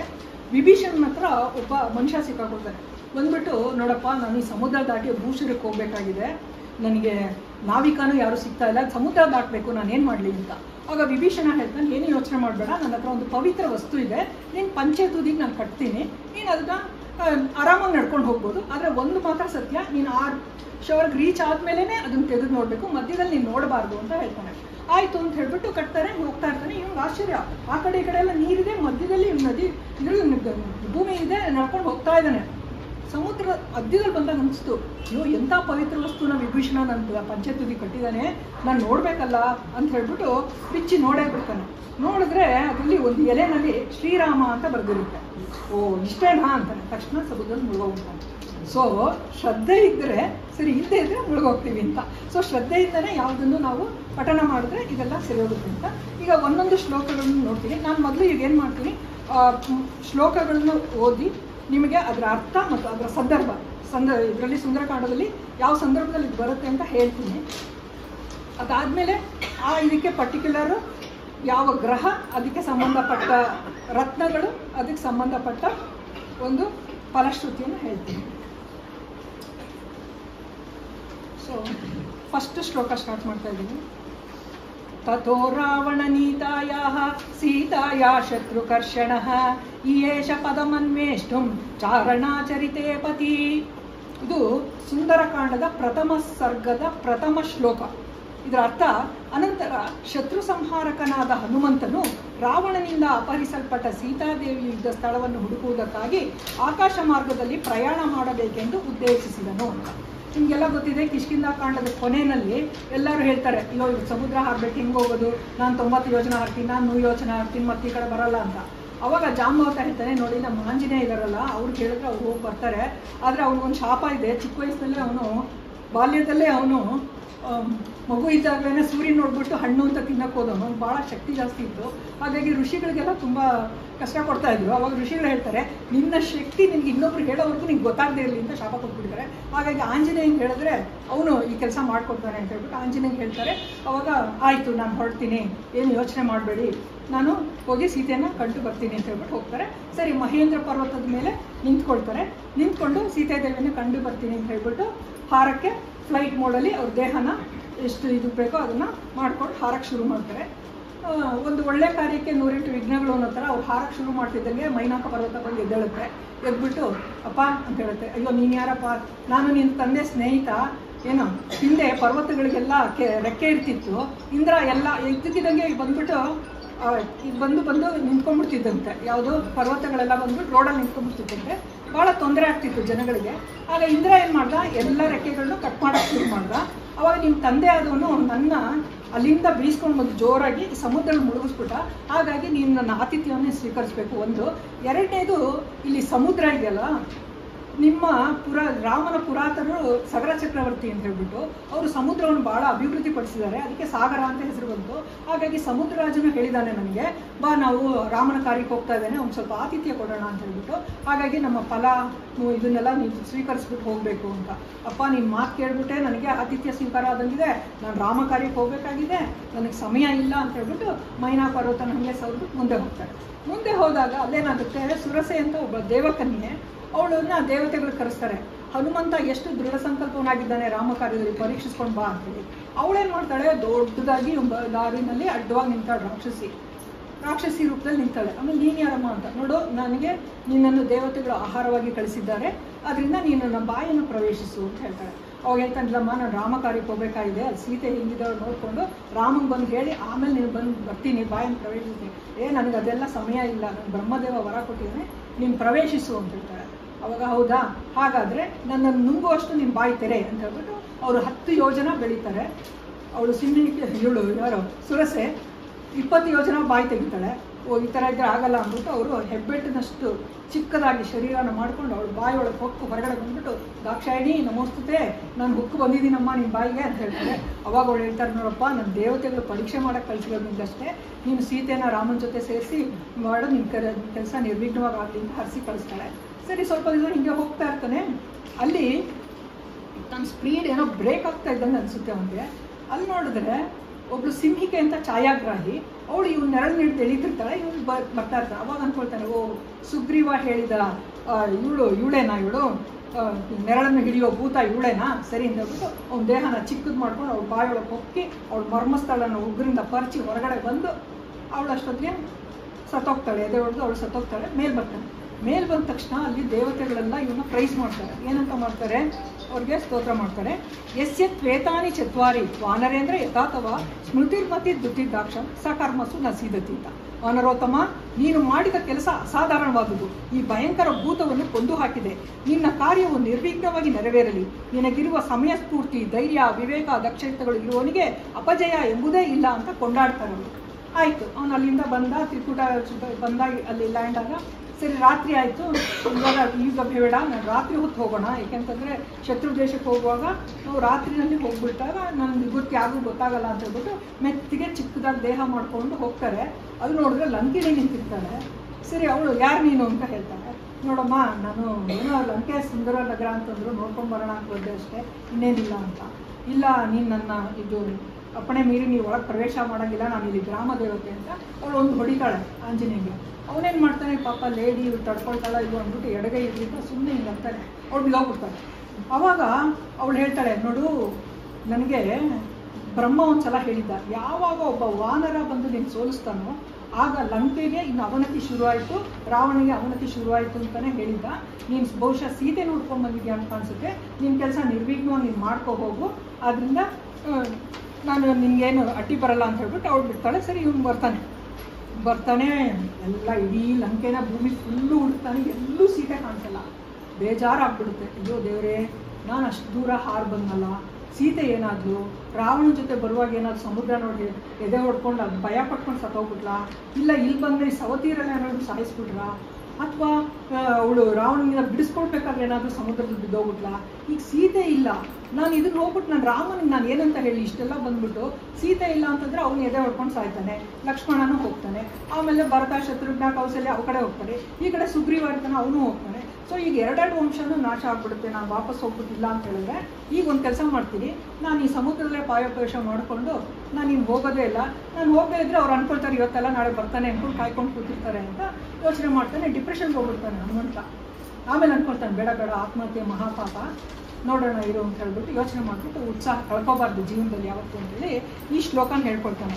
ಅನಿರ್ವೇದ ಶ್ರಿಯೋ ಮೂಲಂ ಅನಿರ್ವೇದ ಪರಂ ಸುಖಂ ಅನಿರ್ವೇದೋ ಹಿ ಸತತಂ ಸರ್ವಾರ್ಥೇಷು ಪ್ರವರ್ತಕಃ. ಅಂದರೆ ಉತ್ಸಾಹವೇ ಎಲ್ಲ ಸಂಪತ್ತಿನ ಮೂಲ, ಉತ್ಸಾಹವೇ ಶ್ರೇಷ್ಠವಾದ ಸುಖವನ್ನು ಕೊಡುತ್ತದೆ, ಉತ್ಸಾಹವೇ ಎಲ್ಲ ಕೆಲಸಗಳ ಯಶಸ್ಸಿನ ಮೂಲ. ಸ್ವಲ್ಪ ಯೋಚನೆ ಮಾಡ್ತಾನೆ, ಇಲ್ಲಿ ಏನೋ ಮಿಸ್ಸಿಂಗ್ ಆಗಿದೆಯಲ್ಲ ಅಂತ. ಏನಂತ? ಈಗ ನಾನು ಓವರ್ ಕಾನ್ಫಿಡೆಂಟ್ ಆಗ್ಬಿಟ್ನಾ, ಅತಿಯಾದ ಒಂದು ಆತ್ಮವಿಶ್ವಾಸ ಬಂದ್ಬಿಡ್ತಾ ನನಗೆ. ಯಾವಾಗಲೂ ನಾವು ಒಂದು ಒಳ್ಳೆ ಕೆಲಸಕ್ಕೆ ಹೋಗ್ಬೇಕಾದ್ರೆ ದೇವ್ರು ನಮಸ್ಕಾರ ಮಾಡಿ ಹೋಗ್ತೀವಿ, ನಾನು ಅದನ್ನ ಮಾಡೇ ಇಲ್ವಲ್ಲ ಅಂತ ಅವನು ಬುದ್ಧಿ ಹೊಳೆಯುತ್ತೆ. ಅವಾಗ ದೇವ್ರು ನಮಸ್ಕಾರ ಮಾಡಿ ನೋಡೋಣ, ಅವಾಗ ನನಗೇನಾದರೂ ಬುದ್ಧಿ ಹೊಳೆಯುತ್ತಾ ಅಂತ ಹೇಳ್ಬಿಟ್ಟು ಅವಾಗ ಈ ಶ್ಲೋಕ, ನಮೋಸ್ತು ರಾಮಾಯ ಸ ಲಕ್ಷ್ಮಣಾಯ ದೇವ್ಯೈ ಚ ತಸ್ಯೈ ಜನಕಾತ್ಮಜಾಯೈ ನಮೋಸ್ತು ರುದ್ರೇಂದ್ರ ಯಮಾನಿಲೇಭ್ಯ ನಮೋಸ್ತು ಚಂದ್ರಾರ್ಕ ಮರುದ್ಗಣೇಭ್ಯ ಅಂತ. ಅಂದರೆ ರಾಮ, ಲಕ್ಷ್ಮಣ, ಸೀತೆಗೆ ನಮಸ್ಕಾರ, ರುದ್ರ, ಇಂದ್ರ, ಯಮ, ವಾಯು, ಚಂದ್ರ, ಸೂರ್ಯ, ಮರುದ್ಗಣಗಳಿಗೆ ನಮಸ್ಕಾರ ಅಂತ ಹೇಳ್ಬಿಟ್ಟು ಅವ್ರು ನಮಸ್ಕಾರ ಮಾಡಿಕೊಂಡು ಆಮೇಲೆ ನೋಡ್ತಾನೆ, ಅಲ್ಲೊಂದು ದೂರದಲ್ಲಿ ಅಶೋಕವನ ಕಾಣಿಸ್ತಾನೆ. ಅಯ್ಯೋ, ನಾನು ಇಲ್ಲ ನೋಡೇ ಇಲ್ವಲ್ಲ ಅಂತ ಹೇಳ್ಬಿಟ್ಟು ಅಲ್ಲಿಗೆ ಹೋಗ್ತಾನೆ. ಅಲ್ಲಿ ಹೋಗಿ ಒಂದು ಶಿವಶುಕ ವೃಕ್ಷ ಇರುತ್ತೆ, ಅಲ್ಲಿ ಕೂತ್ಕೊಳ್ತಾನೆ. ಕೂತ್ಕೊಂಡಿದ್ದ ತಕ್ಷಣ ಏನಾಗುತ್ತೆ, ಇಲ್ಲೇನಾದರೂ ಸೀತೆ ಇರ್ತಾಳ ಅಂತ ನೋಡ, ಇದೊಂದು ಹುಡುಕಿಲ್ವಲ್ಲ ಅಂತ. ಆಮೇಲೆ ನೋಡ್ತಾನೆ, ದೂರದಲ್ಲಿ ಒಂದು ಪುಟ್ಟ ಗುಡಿ ಕಾಣಿಸುತ್ತೆ, ಅಲ್ಲೊಬ್ಳು ಸ್ತ್ರೀ ಇರ್ತಾಳೆ. ಅದು ಬಟ್ಟೆ ಎಲ್ಲ ಮಲಿನವಾಗಿರುತ್ತೆ, ಅವಳು ಮುಖ ತೇಜಸ್ಸಿಂದ ಕೂಡಿರುತ್ತೆ, ಆದರೆ ಕಣ್ಣಿನಲ್ಲಿ ಧಾರಾಕಾರವಾಗಿ ನೀರು ಬರ್ತಾ ಇರುತ್ತೆ, ತುಂಬ ಶೋಕಗ್ರಸ್ತಳಾಗಿರ್ತಾಳೆ. ಆಹಾ, ಸೀತೆ ಇವಳೇ ಇರಬೇಕು ಅಂತ ಅಂದ್ಕೊಳ್ತಾನೆ. ಅಷ್ಟೊತ್ತಿಗೆ ರಾವಣ ಬರ್ತಾನೆ. ರಾವಣ ಬಂದ ತಕ್ಷಣ ಅವ್ನು ಬಂದ ತಕ್ಷಣ ಸೀತೆ ಪಾಪ ನಡೆದ್ಬಿಟ್ಟು ಮೈಗೆಲ್ಲ ಹೀಗೆ ಮುದುಡ್ಕೊಂಡು ಕೂತ್ಕೊಳ್ತಾಳೆ. ಅವ್ನು ಬಂದ್ಬಿಟ್ಟು, ಸೀತೆ ನೀನು ಮದುವೆ ಆಗಬೇಕು ನೋಡು, ನೀನು ರಾಮನ ಕಟ್ಕೊಂಡು ಇನ್ನೇನು ನಾರು ನುಡಿ ಹುಟ್ಟೋವನ್ನ ಇದು ಮಾಡಿ ನೀನೇನು ಪ್ರಯೋಜನ ಇಲ್ಲ, ನೀನು ಯೌವನ ಇದೆ, ನೀನು ನನ್ನ ಮದುವೆ ಆಗಲೇಬೇಕು ನೀನು, ಇಲ್ಲ ಅಂತಂದರೆ ನಿನಗೆ ಇದು 2 ಮಂತ್ಸಲ್ಲೇ ನಿನಗೆ ಬ್ರೇಕ್ಫಾಸ್ಟಲ್ಲಿಗೆ ನಿನ್ನ ಇದನ್ನು ಮಾಡಿಬಿಡ್ತಾರೆ, ಇವರೆಲ್ಲ ಸೇರಿ ಅಡುಗೆ ಮಾಡ್ಕೊಂಡು ನಾವು ತಿನ್ಬಿಡ್ತೀವಿ ಅಷ್ಟೇ ಅಂತೆಲ್ಲ ಹೇಳಿ ಹೆದರಿಸ್ತಾರೆ. ಆಮೇಲೆ ನೋಡು, ಇಲ್ಲೆಲ್ಲ ಕುಬೇರನದೆಲ್ಲ ರಕ್ತ ಖಚಿತ ಅದೆಲ್ಲ ಪುಷ್ಪ ವಿಮಾನ ಎಲ್ಲ ಇದೆ, ಅದನ್ನು ಎಂಜಾಯ್ ಮಾಡು, ಮತ್ತು ಎಲ್ಲ ರಾಣಿಗಳಿಗೂ ನೀನು ಪಟ್ಟದರ್ಶಿ ಆಗು, ವಿವಿಧವಾಗಿ ಪ್ರಲೋಭನೆಯನ್ನು ಹುಡ್ತಾ ಇರ್ತಾನೆ. ಅವಳೇನು ಮಾಡ್ತಾಳೆ, ಪಕ್ಕದಲ್ಲಿ ಒಂದು ಹುಲ್ಲಿರುತ್ತೆ, ಅದನ್ನು ಇಟ್ಟಾಳಲ್ಲಿ. ಅಲ್ಲಿಟ್ಟರೆ ಏನಂದರೆ, ನಿನ್ನ ಆಸ್ತಿ ಏನೇನು ಹೇಳ್ತೀಯೋ ಅದೆಲ್ಲ ನಾನು ತೃಣಕ್ಕೆ ಸಮಾನ, ನೀನು ತೃಣಕ್ಕೆ ಸಮಾನ ಅನ್ನೋ ಥರ ಒಂದು ಹುಲ್ಲನ್ನು ಉದ್ದೇಶಿಸಿ ಮಾತಾಡ್ತಾಳೆ. ಅಲ್ಲ, ನಾನು ರಾಮನ ಪತ್ನಿ ಎಂದಾಗಲಿ ಸಾಧ್ಯನಾ? ನಿಮ್ಗೆ ಯಾಕೆ ಇದು ಯೋಚನೆ ಬಂದು, ನಿಮಗೆ ನಿಮ್ಮ ದೇಶದಲ್ಲಿ ಯಾರು ನಿಮ್ಗೆ ಬುದ್ಧಿ ಹೇಳೋರು ಇಲ್ವಾ? ಅಥವಾ ಹೇಳಿದ್ರು ನೀನು ಕೇಳಲ್ವಾ? ನಾನು ರಾಮನ ಬಾಣ ಯಾವತ್ತಿದ್ರೂ ಇಲ್ಲಿ ಬಂದೇ ಬರುತ್ತೆ, ನೀನು ಎಲ್ಲಿದ್ರೂ ಅವನು ನಿನ್ನ ಹುಡುಕಿ ಕೊಂದೇ ಕೊಡ್ತಾನೆ, ನೀನು ಈ ಥರ ನನ್ನ ಹತ್ರ ಮಾತಾಡೋದು ಸಲ್ಲದು ಅಂತ ಹೇಳ್ಬಿಟ್ಟು ಅವಳು ಚೆನ್ನಾಗಿ ಬೈತಾಳೆ. ಬೈದಾಗ ಅವನಿಗೇನಾಗುತ್ತೆ, ಕೋಪ ಬಂದ್ಬಿಟ್ಟು ಇನ್ನು 2 ತಿಂಗಳು ಕೊಟ್ಟಿದ್ದೀನಿ ಟೈಮ್ ಅಷ್ಟೇ, ಅಷ್ಟರೊಳಗೆ ನೀನು ಮದುವೆ ಮಾಡ್ಕೋಬೇಕು, ಇಲ್ಲ ಅಂತಂದರೆ ಇನ್ನು ಬ್ರೇಕ್ಫಾಸ್ಟಿಗೆ ರೆಡಿ ಆಗು ಅಂತ ಹೇಳ್ಬಿಟ್ಟು ಹೊರಟೋಗ್ತಾನೆ. ಆಮೇಲೆ ಅಲ್ಲಿ ರಾಕ್ಷಸರಿಗೆಲ್ಲ ಹೇಳ್ತಾನೆ, ಸಾಮ ದಾನ ಭೇದ ದಂಡ 4 ಇದರಿಂದಲೂ ಇವಳನ್ನ ಮನವೊಲಿಸೋಕ್ಕೆ ನೀವು ಪ್ರಯತ್ನ ಪಡಬೇಕು ಅಂತ ಹೇಳ್ಬಿಟ್ಟು ಹೊರಟೋಗ್ತಾನೆ. ಅವರೆಲ್ಲ ತಿರುಗು ಇವಳು ಬಂದು ಕಾಡ್ಸೋಕ್ಕೆ ಶುರು ಮಾಡ್ತಾರೆ, ನೋಡು ರಾವಣನ ಪಡಿಬೇಕಾದ್ರೆ ಪುಣ್ಯ ಮಾಡಬೇಕು ಹಂಗೆ ಹಿಂಗೆ ಅಂತ. ಅಷ್ಟೊತ್ತಿಗೆ ಒಬ್ಬಳು ತ್ರಿಜಟೆ ಅಂತಿರ್ತಾಳೆ, ಅವಳು ಹೇಳ್ತಾಳೆ, ಯಾರು ಗಲಾಟೆ ಮಾಡಬೇಡಿ, ನಾನು ಕೇಳಿ ನಾನು ಹೇಳ್ತೀನಿ, ನನಗೊಂದು ಸ್ವಪ್ನ ಬಿತ್ತು, ಅದರಲ್ಲಿ ಏನಾಗಿದೆ ಅಂತಂದರೆ ರಾಮ ಶ್ವೇತವಸನಧಾರಿಯಾಗಿ ಬರ್ತಾನೆ, ಬಂದು ರಾವಣನ ಕೊಂದು ಸೀತೆಯನ್ನು ಕರ್ಕೊಂಡು ಪುಷ್ಪ ವಿಮಾನದಲ್ಲಿ ಅಯೋಧ್ಯೆಗಳ ಉತ್ತರ ಕಡೆಗೆ ಹೋಗ್ತಾನೆ. ಆದರೆ ರಾವಣ ಬಂದ್ಬಿಟ್ಟು ಮೈಯೆಲ್ಲ ಎಣ್ಣೆ ಬಳ್ಕೊಂಡು ದಕ್ಷಿಣ ಕಡೆಗೆ ಹೋಗ್ತಾನೆ, ದಕ್ಷಿಣ ಅಂದರೆ ಯಮಂದು. ಸೊ ಹಾಗಾಗಿ ಅವನೇನಾದರೂ ಸತ್ತರೆ ನಮ್ಮನ್ನು ಕಾಪಾಡೋರು ಯಾರಿಲ್ಲ, ಈಗಲಿಂದನೇ ಅವಳ ಹತ್ರ ಗುಡ್ ಟರ್ಮ್ಸಲ್ಲಿರಿ ಅಂತ ಹೇಳ್ಬಿಟ್ಟು ಅವಳಿಗೆ ಅಡ್ವೈಸ್ ಮಾಡ್ತಿರ್ತಾಳೆ. ಇದನ್ನೆಲ್ಲ ಆಂಜನೇಯ ನೋಡ್ತಾ ಇರ್ತಾನೆ. ಸರಿ, ಇವಳು ಅಂದ್ಕೊಳ್ತಾಳೆ, ಅಯ್ಯೋ ಮನುಷ್ಯನಿಗೆ 2 ವಿಧವಾದ ಭಯ ಇರುತ್ತಂತೆ. ಒಂದು ಬರುತ್ತೆ, ಪ್ರಿಯಾನ್ನ ಸಂಭವೇ ದುಃಖಂ ಅಪ್ರಿಯಾಗಧಿಕಂ ಭಯಂ ತಾಭ್ಯಾಂ ಹಿ ಯೇ ವಿಯುಜ್ಯಂತೆ ನಮಸ್ತೇಷಾಂ ಮಹಾತ್ಮನಾಂ ಅಂತ. ಮನುಷ್ಯನಿಗೆ 2 ವಿಧ ಭಯ ಇರುತ್ತೆ. ಒಂದು, ನಮ್ಮ ಪ್ರಿಯವಾದ ವಸ್ತು ಅಥವಾ ಪ್ರಿಯವಾದ ವ್ಯಕ್ತಿ ನಮ್ಮಿಂದ ಎಲ್ಲಿ ಕಳ್ಕೊಂಡ್ಬಿಡ್ತೀವೋ, ಎಲ್ಲಿ ದೂರ ಹೋಗ್ಬಿಡ್ತಾರೋ ಅಂತ ಒಂದು. ಇನ್ನೊಂದು, ಯಾವುದಾದ್ರೂ ಅಪ್ರಿಯ ಘಟನೆ ನಡೆದ್ಬಿಡ್ತಾ ನಮ್ಮ ಜೀವನದಲ್ಲಿ ಅಂತ ಆ ಒಂದು ಟೆನ್ಷನಲ್ಲೇ ಮನುಷ್ಯ ಬದುಕ್ತಾ ಇರ್ತಾನೆ. ಆದರೆ ಮಹಾತ್ಮರು ಇರ್ತಾರೆ, ಅವ್ರಿಗೆ ಪ್ರಿಯ ಅಪ್ರಿಯ, ಲಾಭ ನಷ್ಟ, ಜಯ ಅಪಜಯ ಎಲ್ಲ ಒಂದೇ. ಅಂಥ ಮಹಾತ್ಮರಿಗೆ ನಾನು ನಮಸ್ಕಾರ ಅಂತ ಹೇಳ್ತಾಳೆ. ಅವಳಿಗೆ ಯಾಕೆ ಈ ಶ್ಲೋಕ ಬಂತು ಅಂತಂದರೆ, ಅಲ್ಲಿ ಆಂಜನೇಯ ಇದ್ದಾನೆ ಮೇಲೆ, ಅಲ್ಲಿಂದ ಅವಳಿಗೆ ಸತ್ಸಂಗ ಥರ ಆಯ್ತದು. ಇವಳು ಸೀತೆ ಜೀವಾತ್ಮನ ಥರ, ರಾಮ ಪರಮಾತ್ಮನ ಥರ, ಇವರಿಬ್ಬರು ಸೇರ್ಸಕ್ಕೆ ಬಂದು ಕೂತಿದ್ದಾನೆ ಅಲ್ಲಿ ಹನುಮಂತ ಗುರು. ಆ ಗುರು ಬಂದ ತಕ್ಷಣ ಅವಳಿಗೆ ಒಂಥರ ವಿವೇಕ ಬರುತ್ತೆ. ಅವಾಗ ಈ ಶ್ಲೋಕ ಹೇಳ್ಕೊಳ್ತಾಳೆ ಅಂತ ಮಹಾತ್ಮ. ಆದರೆ ನಾವು ಹಂಗಿಲ್ವಲ್ಲ, ನಾವು ಈ ಥರ ಎಷ್ಟೊಂದು ಯೋಚನೆ ಮಾಡ್ಕೊಳ್ತೀವಿ ನೋಡು, ರಾಮ ಏನಾದ್ರು, ರಾಮ ನನ್ನ ಬಗ್ಗೆ ಯೋಚನೆ ಮಾಡ್ತಾನೆ, ಎಷ್ಟು ಕಷ್ಟ ಈ ಭೂಮಿ ಮೇಲಿರೋರಿಗೆ ಅಂತೆಲ್ಲ ತುಂಬ ಇದು ಮಾಡ್ತಾರೆ. ಅವಾಗ ಇವನೇನು ಮಾಡ್ತಾನೆ, ಮೇಲ್ಗಡೆಯಿಂದ ನೋಡ್ತಾ ಇರ್ತಾನಲ್ಲ, ಸರಿ ಇದು ಏನು ಮಾಡೋದು, ನಾನು ಎಷ್ಟು ಒಂಥರ ಇದಾಗ್ಬಿಟ್ಟಿದ್ದೀನಿ ಅಂದರೆ, ನನಗೆ ಯಾರಾದ್ರೂ ಆತ್ಮಹತ್ಯೆ ಮಾಡ್ಕೋಬೇಕು ಅಂದರೆ ಯಾರಾದರೂ ವಿಷಯ ತಂದ್ಕೊಡ್ಬೇಕು, ಅಷ್ಟು ಪರದೇಶದಲ್ಲಿ ಪರಾವಲಂಬಿ ಆಗ್ಬಿಟ್ಟಿದ್ದೀನಲ್ಲ, ಏನು ಮಾಡೋದು. ಬಟ್ ಅವಳದು ಒಂದೇ ಜಡೆ ಇರುತ್ತೆ, ಜಡೆ ಕಟ್ಬಿಟ್ಟಿರ್ತದೆ, ಈ ಜಡೆಯಿಂದನಾದರೂ ಏನು ಮಾಡ್ತಾರೋ ಏನೇನೋ ಯೋಚನೆ ಮಾಡ್ತಿರ್ತಾಳಂತೆ. ಹನುಮಂತಂಗೆ ಅದು ಗೊತ್ತಾಗುತ್ತಂತೆ, ಇದು ರೈಟ್ ಟೈಮ್ ನಾನು ಎಂಟ್ರ್ ಆಗೋಕ್ಕೆ, ಇಲ್ಲ ಅಂದರೆ ಇವಳು ಏನಾದರೂ ಮಾಡ್ಕೊಂಡ್ಬಿಡ್ತಾಳೆ ಅಂದ್ಬಿಟ್ಟು ಇವಳು ಹೇಗೆ ಇದು ಮಾಡೋದು ಅಂತ ಮೇಲ್ಗಡೆಯಿಂದ ನಿಧಾನಕ್ಕೆ ಅವನು ರಾಮಾಯಣದ ಕಥೆನ ಹೇಳ್ತಾನೆ ಅವಳು ಕೇಳಿಸೋ ಥರ. ಇಕ್ಷ್ವಾಕು ವಂಶದಲ್ಲಿ ರಾಜ ದಶರಥ ಅಂತ ಇದ್ದ, ಅವನಿಗೆ 4 ಜನ ಮಕ್ಕಳು, ಇದು ಪುತ್ರಕಾಮೇಷ್ಟಿ ಯಾಗದಲ್ಲಿ ರಾಮ ಲಕ್ಷ್ಮಣ ಭರತ ಶತ್ರುಘ್ನ ಅಂತ ಹೇಳ್ಬಿಟ್ಟು ಅವರು ಬಾಲ್ಯದಲ್ಲಿ ಮಾಡಿದೆ. ಸ್ವಲ್ಪ ಇದಕ್ಕೆ ಬಂದಾಗ ವಿಶ್ವಾಮಿತ್ರರು ಬಂದ್ಬಿಟ್ಟು ರಾಕ್ಷಸರನ್ನೆಲ್ಲ ಇದು ಮಾಡಬೇಕು ಅಂದ್ಬಿಟ್ಟು ಇವ್ರನ್ನ ಕರ್ಕೊಂಡೋದ್ರು ಕಾಡಿಗೆ. ಆಗ ರಾಮ ಲಕ್ಷ್ಮಣ ಇಬ್ಬರು ಹೋದರು. ಆಗ ಇವ್ರಿಗೆ ಕಾಡಿನಲ್ಲಿ ಆಯಾಸ ಆಗಬಾರ್ದು ಅಂತ ಬಲ ಅತಿಬಲ ಅಂತ 2 ಮಂತ್ರವನ್ನು ಉಪದೇಶಿಸಿದ್ರು. ಹಿಂಗೆ ದಾರಿಗೆ ಹೋಗ್ತಾ ಇದ್ದಾಗ ಅಲ್ಲಿ ಮಾರೀಚ, ಸುಬಾಹು ಮತ್ತು ತಾಟಕಿ ಅವರೆಲ್ಲ ಇರ್ತಾರೆ. ಇವನು ಮಾರೀಚನ ಮತ್ತು ತಾಟಕಿ ಇಬ್ಬರನ್ನ ಕೊಲ್ತಾನೆ ರಾಮ. ಆದರೆ ಸುಬಾಹು ಮತ್ತು ತಾಟಕಿನ ಕೊಲ್ತಾನೆ. ಮಾರೀಚನ ಮಾತ್ರ ಅವ್ನು ಬಾಣ ಬಿಡ್ತಾನೆ, ಅವ್ನು 100 ಯೋಜನೆ ಹೋಗಿ ಸಮುದ್ರದಲ್ಲಿ ಬಂದು ಬೀಳ್ತಾನೆ. ಅದಾದಮೇಲೆ ಅವನೊಂದು ಆಶ್ರಮ ಕಟ್ಕೊಂಡು, ನನಗೆ ಬೇಡಪ್ಪ ಇನ್ನು ರಾಮನ ಸವಾಸ ಅಂತ. ಯಾರಿಗೋ ರಾ ಅಂದರೆ ಅವ್ಳಿಗೆ ಭಯ ಆಗುತ್ತೆ, ರಕಾರದಿಂದ ಸ್ಟಾರ್ಟ್ ಆದರೆ ಎಲ್ಲಿ ರಾಮ ಅಂದ್ಬಿಡ್ತಾರೋ ಒಂದು ಭಯ, ಅಷ್ಟು ಹೆದರ್ಕೊಂಡು ಅವನು ಅಲ್ಲಿ ತಪಸ್ ಮಾಡ್ಕೊಂಡು ಕೂತಿರ್ತಾನೆ ಯಾರೋ ಮಾರೀಚ. ಈ ಥರ ಇದ್ದಾಗ ಹಿಂಗೆ ಮುಂದೆ ಹೋಗ್ತಾ ಇರ್ತಾರೆ. ರಾಮ ಕೇಳ್ತಾನೆ, ಇದೇನು ಆಶ್ರಮ ಗುರುಗಳೇ, ವಿಶ್ವಾಮಿತ್ರನ ಕೇಳ್ತಾನೆ. ಅವಾಗ ಹೇಳ್ತಾರೆ, ಯಾರು ಇದ್ದಂಗಿಲ್ವಲ್ಲ. ಇಲ್ಲಪ್ಪ, ಹಿಂದೆ ಗೌತಮ ಮತ್ತು ಅಹಲ್ಯ ಅಂತ ಇಬ್ಬರಿದ್ರು. ಈ ದೇವೇಂದ್ರ ಬಂದ್ಬಿಟ್ಟು ಗೌತಮನ ವೇಷದಲ್ಲಿ ಬಂದು ಇದು ಮಾಡಿದಾಗ ಎದುರುಗಡೆ ಅವರು ಸಿಕ್ಕಿದ್ರು. ಅವಾಗ ಗೌತಮರು ಇವರಿಬ್ಬರಿಗೂ ಶಾಪವನ್ನು ಕೊಟ್ಟರು. ಆವಾಗ ಅಹಲ್ಯಗೆ ಹೇಳ್ತಾರೆ, ನೀನು ವಾಯುಭಕ್ಷಕಳಾಗಿ ಅದೃಶ್ಯ ರೂಪದಲ್ಲಿ ಧೂಳಿನಲ್ಲೇ ನೀನು ಇರು, ಯಾರಿಗೂ ನಿಮ್ಗೆ ಕಾಣಿಸೋದಿಲ್ಲ. ರಾಮ ಯಾವಾಗ ಬರ್ತಾನೋ ಆವಾಗ ನಿಮಗೆ ಮೊದಲನ ಮನುಷ್ಯ ರೂಪವನ್ನು ತಾಳ್ತೀಯ ಅಂತ ಹೇಳ್ತಾರೆ. ಸರಿ, ಆಮೇಲೆ ವಿಶ್ವಾಮಿತ್ರ ಹೇಳ್ತಾರೆ, ರಾಮ ಬಂದಿದ್ಯಲ್ಲಪ್ಪ ನೋಡಿ, ಈಗ ಅಹಲ್ಯೆಗೆ ಶಾಪದ ಮೋಚನ ಆಗುತ್ತೆ ಅಂತ. ತಕ್ಷಣ ಆಶ್ರಮಕ್ಕೆ ಬಂದ ತಕ್ಷಣ ಅಹಲ್ಯ ಕಾಣಿಸ್ಕೊಳ್ತಾಳೆ. ಇವನಿಗೆ ಎಲ್ಲ ಪೂಜೆಲ್ಲ ಮಾಡ್ತಾಳೆ. ಗೌತಮರು ಬರ್ತಾರೆ, ಅವಳನ್ನ ಕರ್ಕೊಂಡು ಬಾ ನಾರ್ತ್ ಕಡೆಗೆ ಹೋಗ್ಬಿಟ್ಟು ಅವರಿಗೂ ತಪಸ್ಸಿಗೆ ಹೊರಟೋಗ್ಬಿಡ್ತಾರೆ ನಾರ್ತ್ ಕಡೆಗೆ. ಇದನ್ನು ಯಾಕೆ ಹೇಳಿದೆ ಅಂತಂದರೆ, ನೀವೆಲ್ಲ ಬೇರೆ ರಾಮಾಯಣದಲ್ಲಿ ನೋಡಿರ್ಬೋದು, ಕಲ್ಲಾಗಿದ್ಲು ಅಹಲ್ಯ ಅದು ವಾಲ್ಮೀಕಿ ರಾಮಾಯಣದಲ್ಲಿ ಇಲ್ಲ. ಹಾಗಾಗಿ ಸರಿ, ಮುಂದೆ ಹಾಗೆ ಹೋಗ್ತಾರೆ. ಹೋಗಿದ ತಕ್ಷಣ ಏನಾಗುತ್ತೆ, ಜನಕ ಮಹಾರಾಜ ಬಂದ್ಬಿಟ್ಟು ವಾಲ್ಮೀಕಿ ಇವ್ರಿಗೆ ವಿಶ್ವಾಮಿತ್ರರಿಗೆ ಆಹ್ವಾನ ಕಳಿಸ್ತಾನೆ, ನಾನೊಂದು ಯಾಗ ಮಾಡ್ತಾ ಇದ್ದೀನಿ, ನೀವು ಬರಬೇಕು ಅಂತ. ಅವ್ರ ಜೊತೆಗೆ ರಾಮ ಲಕ್ಷ್ಮಣರು ಇರ್ತಾರೆ. ಇವ್ ಬಾಪ ನೀವು ಹೋಗೋಣ ಅಂತ ಹೇಳಿ ಕರ್ಕೊಂಡು ಹೋಗ್ತಾರೆ. ಕರ್ಕೊಂಡು ಹೋದ ತಕ್ಷಣ ಜನಕ ಮಹಾರಾಜ ಕೇಳ್ತಾರೆ, ಇವ್ರು ಯಾರು? ಇವ್ರು ದಶರಥ ಪುತ್ರ ರಾಮ ಲಕ್ಷ್ಮಣ ಅಂತ. ಓ ಹೌದಾ ಅಂತ ಹೇಳ್ಬಿಟ್ಟು ಒಳ್ಳೇದಾಯ್ತು ಬಂದಿದ್ದು ಅಂತೆಲ್ಲ ಹೇಳ್ತಾರೆ. ಆಮೇಲೆ ಅವ್ರು ಹೇಳ್ತಾರೆ, ನಿನ್ನಲ್ಲಿ ಒಂದು ಶಿವಧನಸ್ಸು ಅಂತ ಇದೆಯಲ್ಲ ಅದನ್ನು ಇವ್ರು ನೋಡ್ಬೇಕಂತೆ ಅಂತ ಹೇಳ್ತಾರೆ ವಿಶ್ವಾಮಿತ್ರರು. ಆಯಿತು ತರಿಸ್ತೀನಿ ಅಂತ ಹೇಳ್ಬಿಟ್ಟು ಅದ್ರ ಕಥೆನ ಹೇಳ್ತಾರೆ ಅವರು. ನೋಡು, ನಾನು ಹಿಂದೆ ಹೊಲನ ಉಳ್ತಾ ಇದ್ದೆ. ಹಿಂದಿನ ಕಾಲದಲ್ಲಿ ರಾಜರೆಲ್ಲ ಹೊಲ ಎಲ್ಲ ಉಳ್ತಾ ಇದ್ರು. ಅವಾಗ ಹೊಲ ಉಳ್ತಾ ಇದ್ದಾಗ ಆ ನೇಗಿಲ ತುದಿಗೆ ಸಿಕ್ಕಿದ್ಲು ಒಂದು ಮಗು, ಹೆಣ್ಮಗು ಸಿಕ್ತು. ಅದು ಲಕ್ಷ್ಮೀ ಸ್ವರೂಪ ಅವಳಿಗೆ, ಅದಕ್ಕೆ ಸೀತಾ ಅಂತ ಹೆಸರಿಟ್ಟೆ ನಾನು. ಆಮೇಲೆ ಅವಳು ಇಷ್ಟು ದೈವಿ ಸ್ವರೂಪಳಾಗಿದ್ದಾಗ ಅವಳನ್ನ ಮದುವೆ ಮಾಡ್ಕೊಳ್ಳೋನು ಚೆನ್ನಾಗಿದ್ದಾಗಬೇಕು ಅಂದರೆ ನಂತರ ಶಿವಧನಸ್ಸಿತ್ತು, ನಮ್ಮ ತಂದೆ ಕಾಲದಿಂದ ಬಂದಿತ್ತು. ಹಾಗಾಗಿ ಅದನ್ನು ಯಾರು ಎದೆ ಏರಿಸ್ತಾರೋ ಅವ್ರಿಗೆ ಮಾತ್ರ ನನ್ನ ಮಗನ ಕೊಡ್ತೀನಿ, ಮಗಳಿಗೆ ಕೊಡ್ತೀನಿ ಅಂತ ಅಂದ್ಕೊಂಡಿದ್ದೆ. ಆದರೆ ಎಷ್ಟೋ ಜನ ರಾಜರು ಬಂದರು, ಅದು ಎದೆ ಏರ್ಸೋಕ್ಕಿಲ್ಲ, ಅದನ್ನು ಮುಟ್ಟಕ್ಕೆ ಸಹ ಆಗಲಿಲ್ಲ ಅವ್ರಿಗೆ. ಎಲ್ಲ ವಾಪಸ್ ಹೋದರು. ಆಮೇಲೆ ಎಲ್ಲ ರಾಜರು ಷಡ್ಯಂತ್ರ ಮಾಡಿಬಿಟ್ಟು ಎಲ್ಲ ಒಟ್ಟಿಗೆ ನನ್ನ ಮೇಲೆ ಯುದ್ಧ ಮಾಡಿಬಿಟ್ಟು ನನ್ನ ಸೋಲಿಸ್ಬಿಟ್ರು. ಆಮೇಲೆ ನಾನು ದೇವತೆಗಳನ್ನ ತಪಸ್ ಮಾಡಿ ಅವ್ರು ಬಂದ್ಬಿಟ್ಟು ನನ್ನ ಈ ಮಿಥಿಲಾ ನಗರಿನ ನನಗೆ ವಾಪಸ್ ಕೊಡಿಸಿದ್ರು ಆ ರಾಜರುಗಳಿಂದ.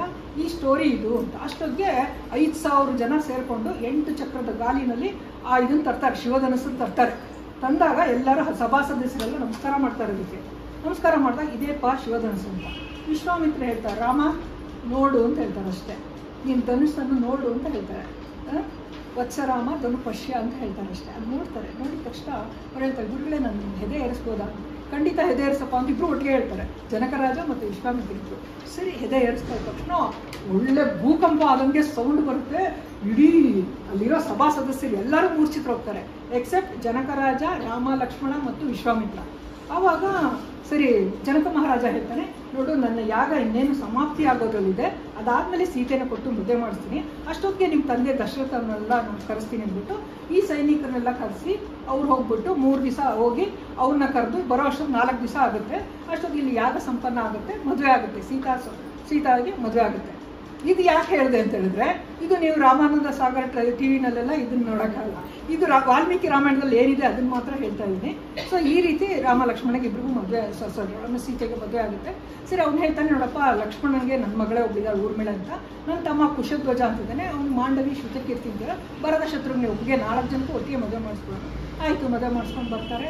ಆಯಿತು, ಎದುರಿಗೆ ಭಾರ್ಗವರಾಮ ಬರ್ತಾನೆ. ಅವನು ವೈಷ್ಣವ ಧನಸ್ಸನ್ನು ಮುಡಿ ನೋಡೋಣ ಅಂತ ಹೇಳ್ತಾರೆ. ಇವ್ರು ಮುರಿದಾಗ ಭಾರ್ಗವರಾಮನಿಗೆ ಗೊತ್ತಾಗುತ್ತೆ ಇವ್ರು ವಿಷ್ಣುವಿನ ಸ್ವರೂಪ ಅಂತ ಹೇಳ್ಬಿಟ್ಟು, ಆಯಿತು ಅಂತ ಹೇಳ್ಬಿಟ್ಟು ನಾನು ನಿಮ್ಗೆ ತಪಸ್ಗೆ ಹೋಗ್ತೀನಿ ಅಂದ್ಬಿಟ್ಟು ಅವರು ಹೋಗ್ತಾರೆ. ಸರಿ ಹಿಂಗೆ ಆಗುತ್ತೆ. ಇಲ್ಲೆಲ್ಲ ಚೆನ್ನಾಗೇ ಇತ್ತು. ಆಮೇಲೆ ಏನಾಗುತ್ತೆ, ಒಂದು ಸ್ವಲ್ಪ ದಿವಸ ಆದಮೇಲೆ ಕೆ ರಾಜ ತನ್ನ ಮೊಮ್ಮಕ್ಕಳು ನೋಡಬೇಕು ಅಂತ ಕರೀತಾನೆ. ಇವನು ಭರತ ಅವನ ಜೊತೆ ಶತ್ರುಘ್ನನು ಹೋಗ್ತಾನೆ. ಆವಾಗ ದಶರಥನಿಗೆ ಇದ್ದಕ್ಕಿದ್ದಂಗೆ ಅನಿಸುತ್ತೆ, ಯಾಕೋ ನನಗೆ ವಯಸ್ಸಾಗಲ್ಲ ಅನಿಸಿದೆ, ಇವನಿಗೆ ರಾಮನಿಗೆ ಪಟ್ಟಾಭಿಷೇಕ ಆಗ್ತದೆ ಅಂದ್ಬಿಟ್ಟು ವಯಸ್ಸು ಕೇಳ್ತಾನೆ. ಮುಹೂರ್ತ ನೋಡ್ತಾನೆ. ಅದು ನೋಡಿದ್ರೆ ನೆಕ್ಸ್ಟ್ ಡೇನೇ ಇರುತ್ತೆ. ಸರಿ ಇವಾಗ ಬರ್ತಾನೂ ಇಲ್ಲ, ಇದೇ ಒಳ್ಳೆ ಚಾನ್ಸು, ಇವಾಗ ಮಾಡ್ಬೋಣ ಅಂತ ಹೇಳ್ಬಿಟ್ಟು ಅವ್ನು ಅಂದ್ಕೊಳ್ತಾನೆ.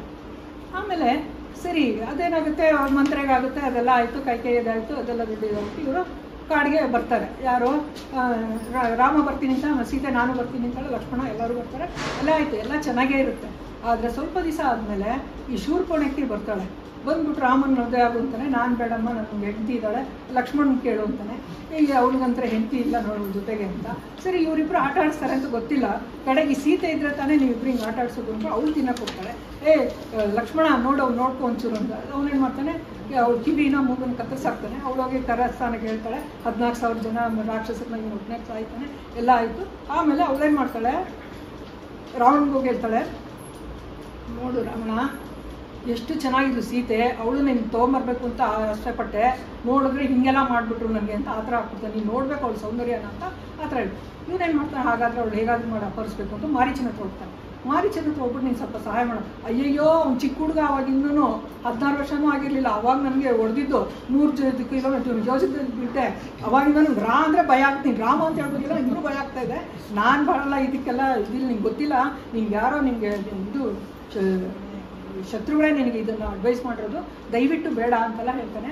ಈಗ ನೀನು ರಾಜಾಜ್ಞೆ ಕೇಳ್ತೀಯಾ ಇಲ್ಲ ಪನಿಷ್ಮೆಂಟ್ ತೊಗೊಳ್ತೀಯ? ಅವಾಗ ಹೇಳ್ತಾನೆ, ಸರಿ ನಿನ್ನ ಹತ್ರ ನಾನು ಸಹಾಯ ಬಂದು ರಾಮನ ಹತ್ರ ಸತ್ತರೆ ನಂಗೆ ಮುಕ್ತಿ ನನಗೆ ಸಿಗುತ್ತೆ ಅಂತ ಹೇಳ್ಬಿಟ್ಟು ಆಯಿತು ಅಂತ ಹೇಳ್ಬಿಟ್ಟು ಒಪ್ಕೊಳ್ತಾನೆ. ಆಯಿತು.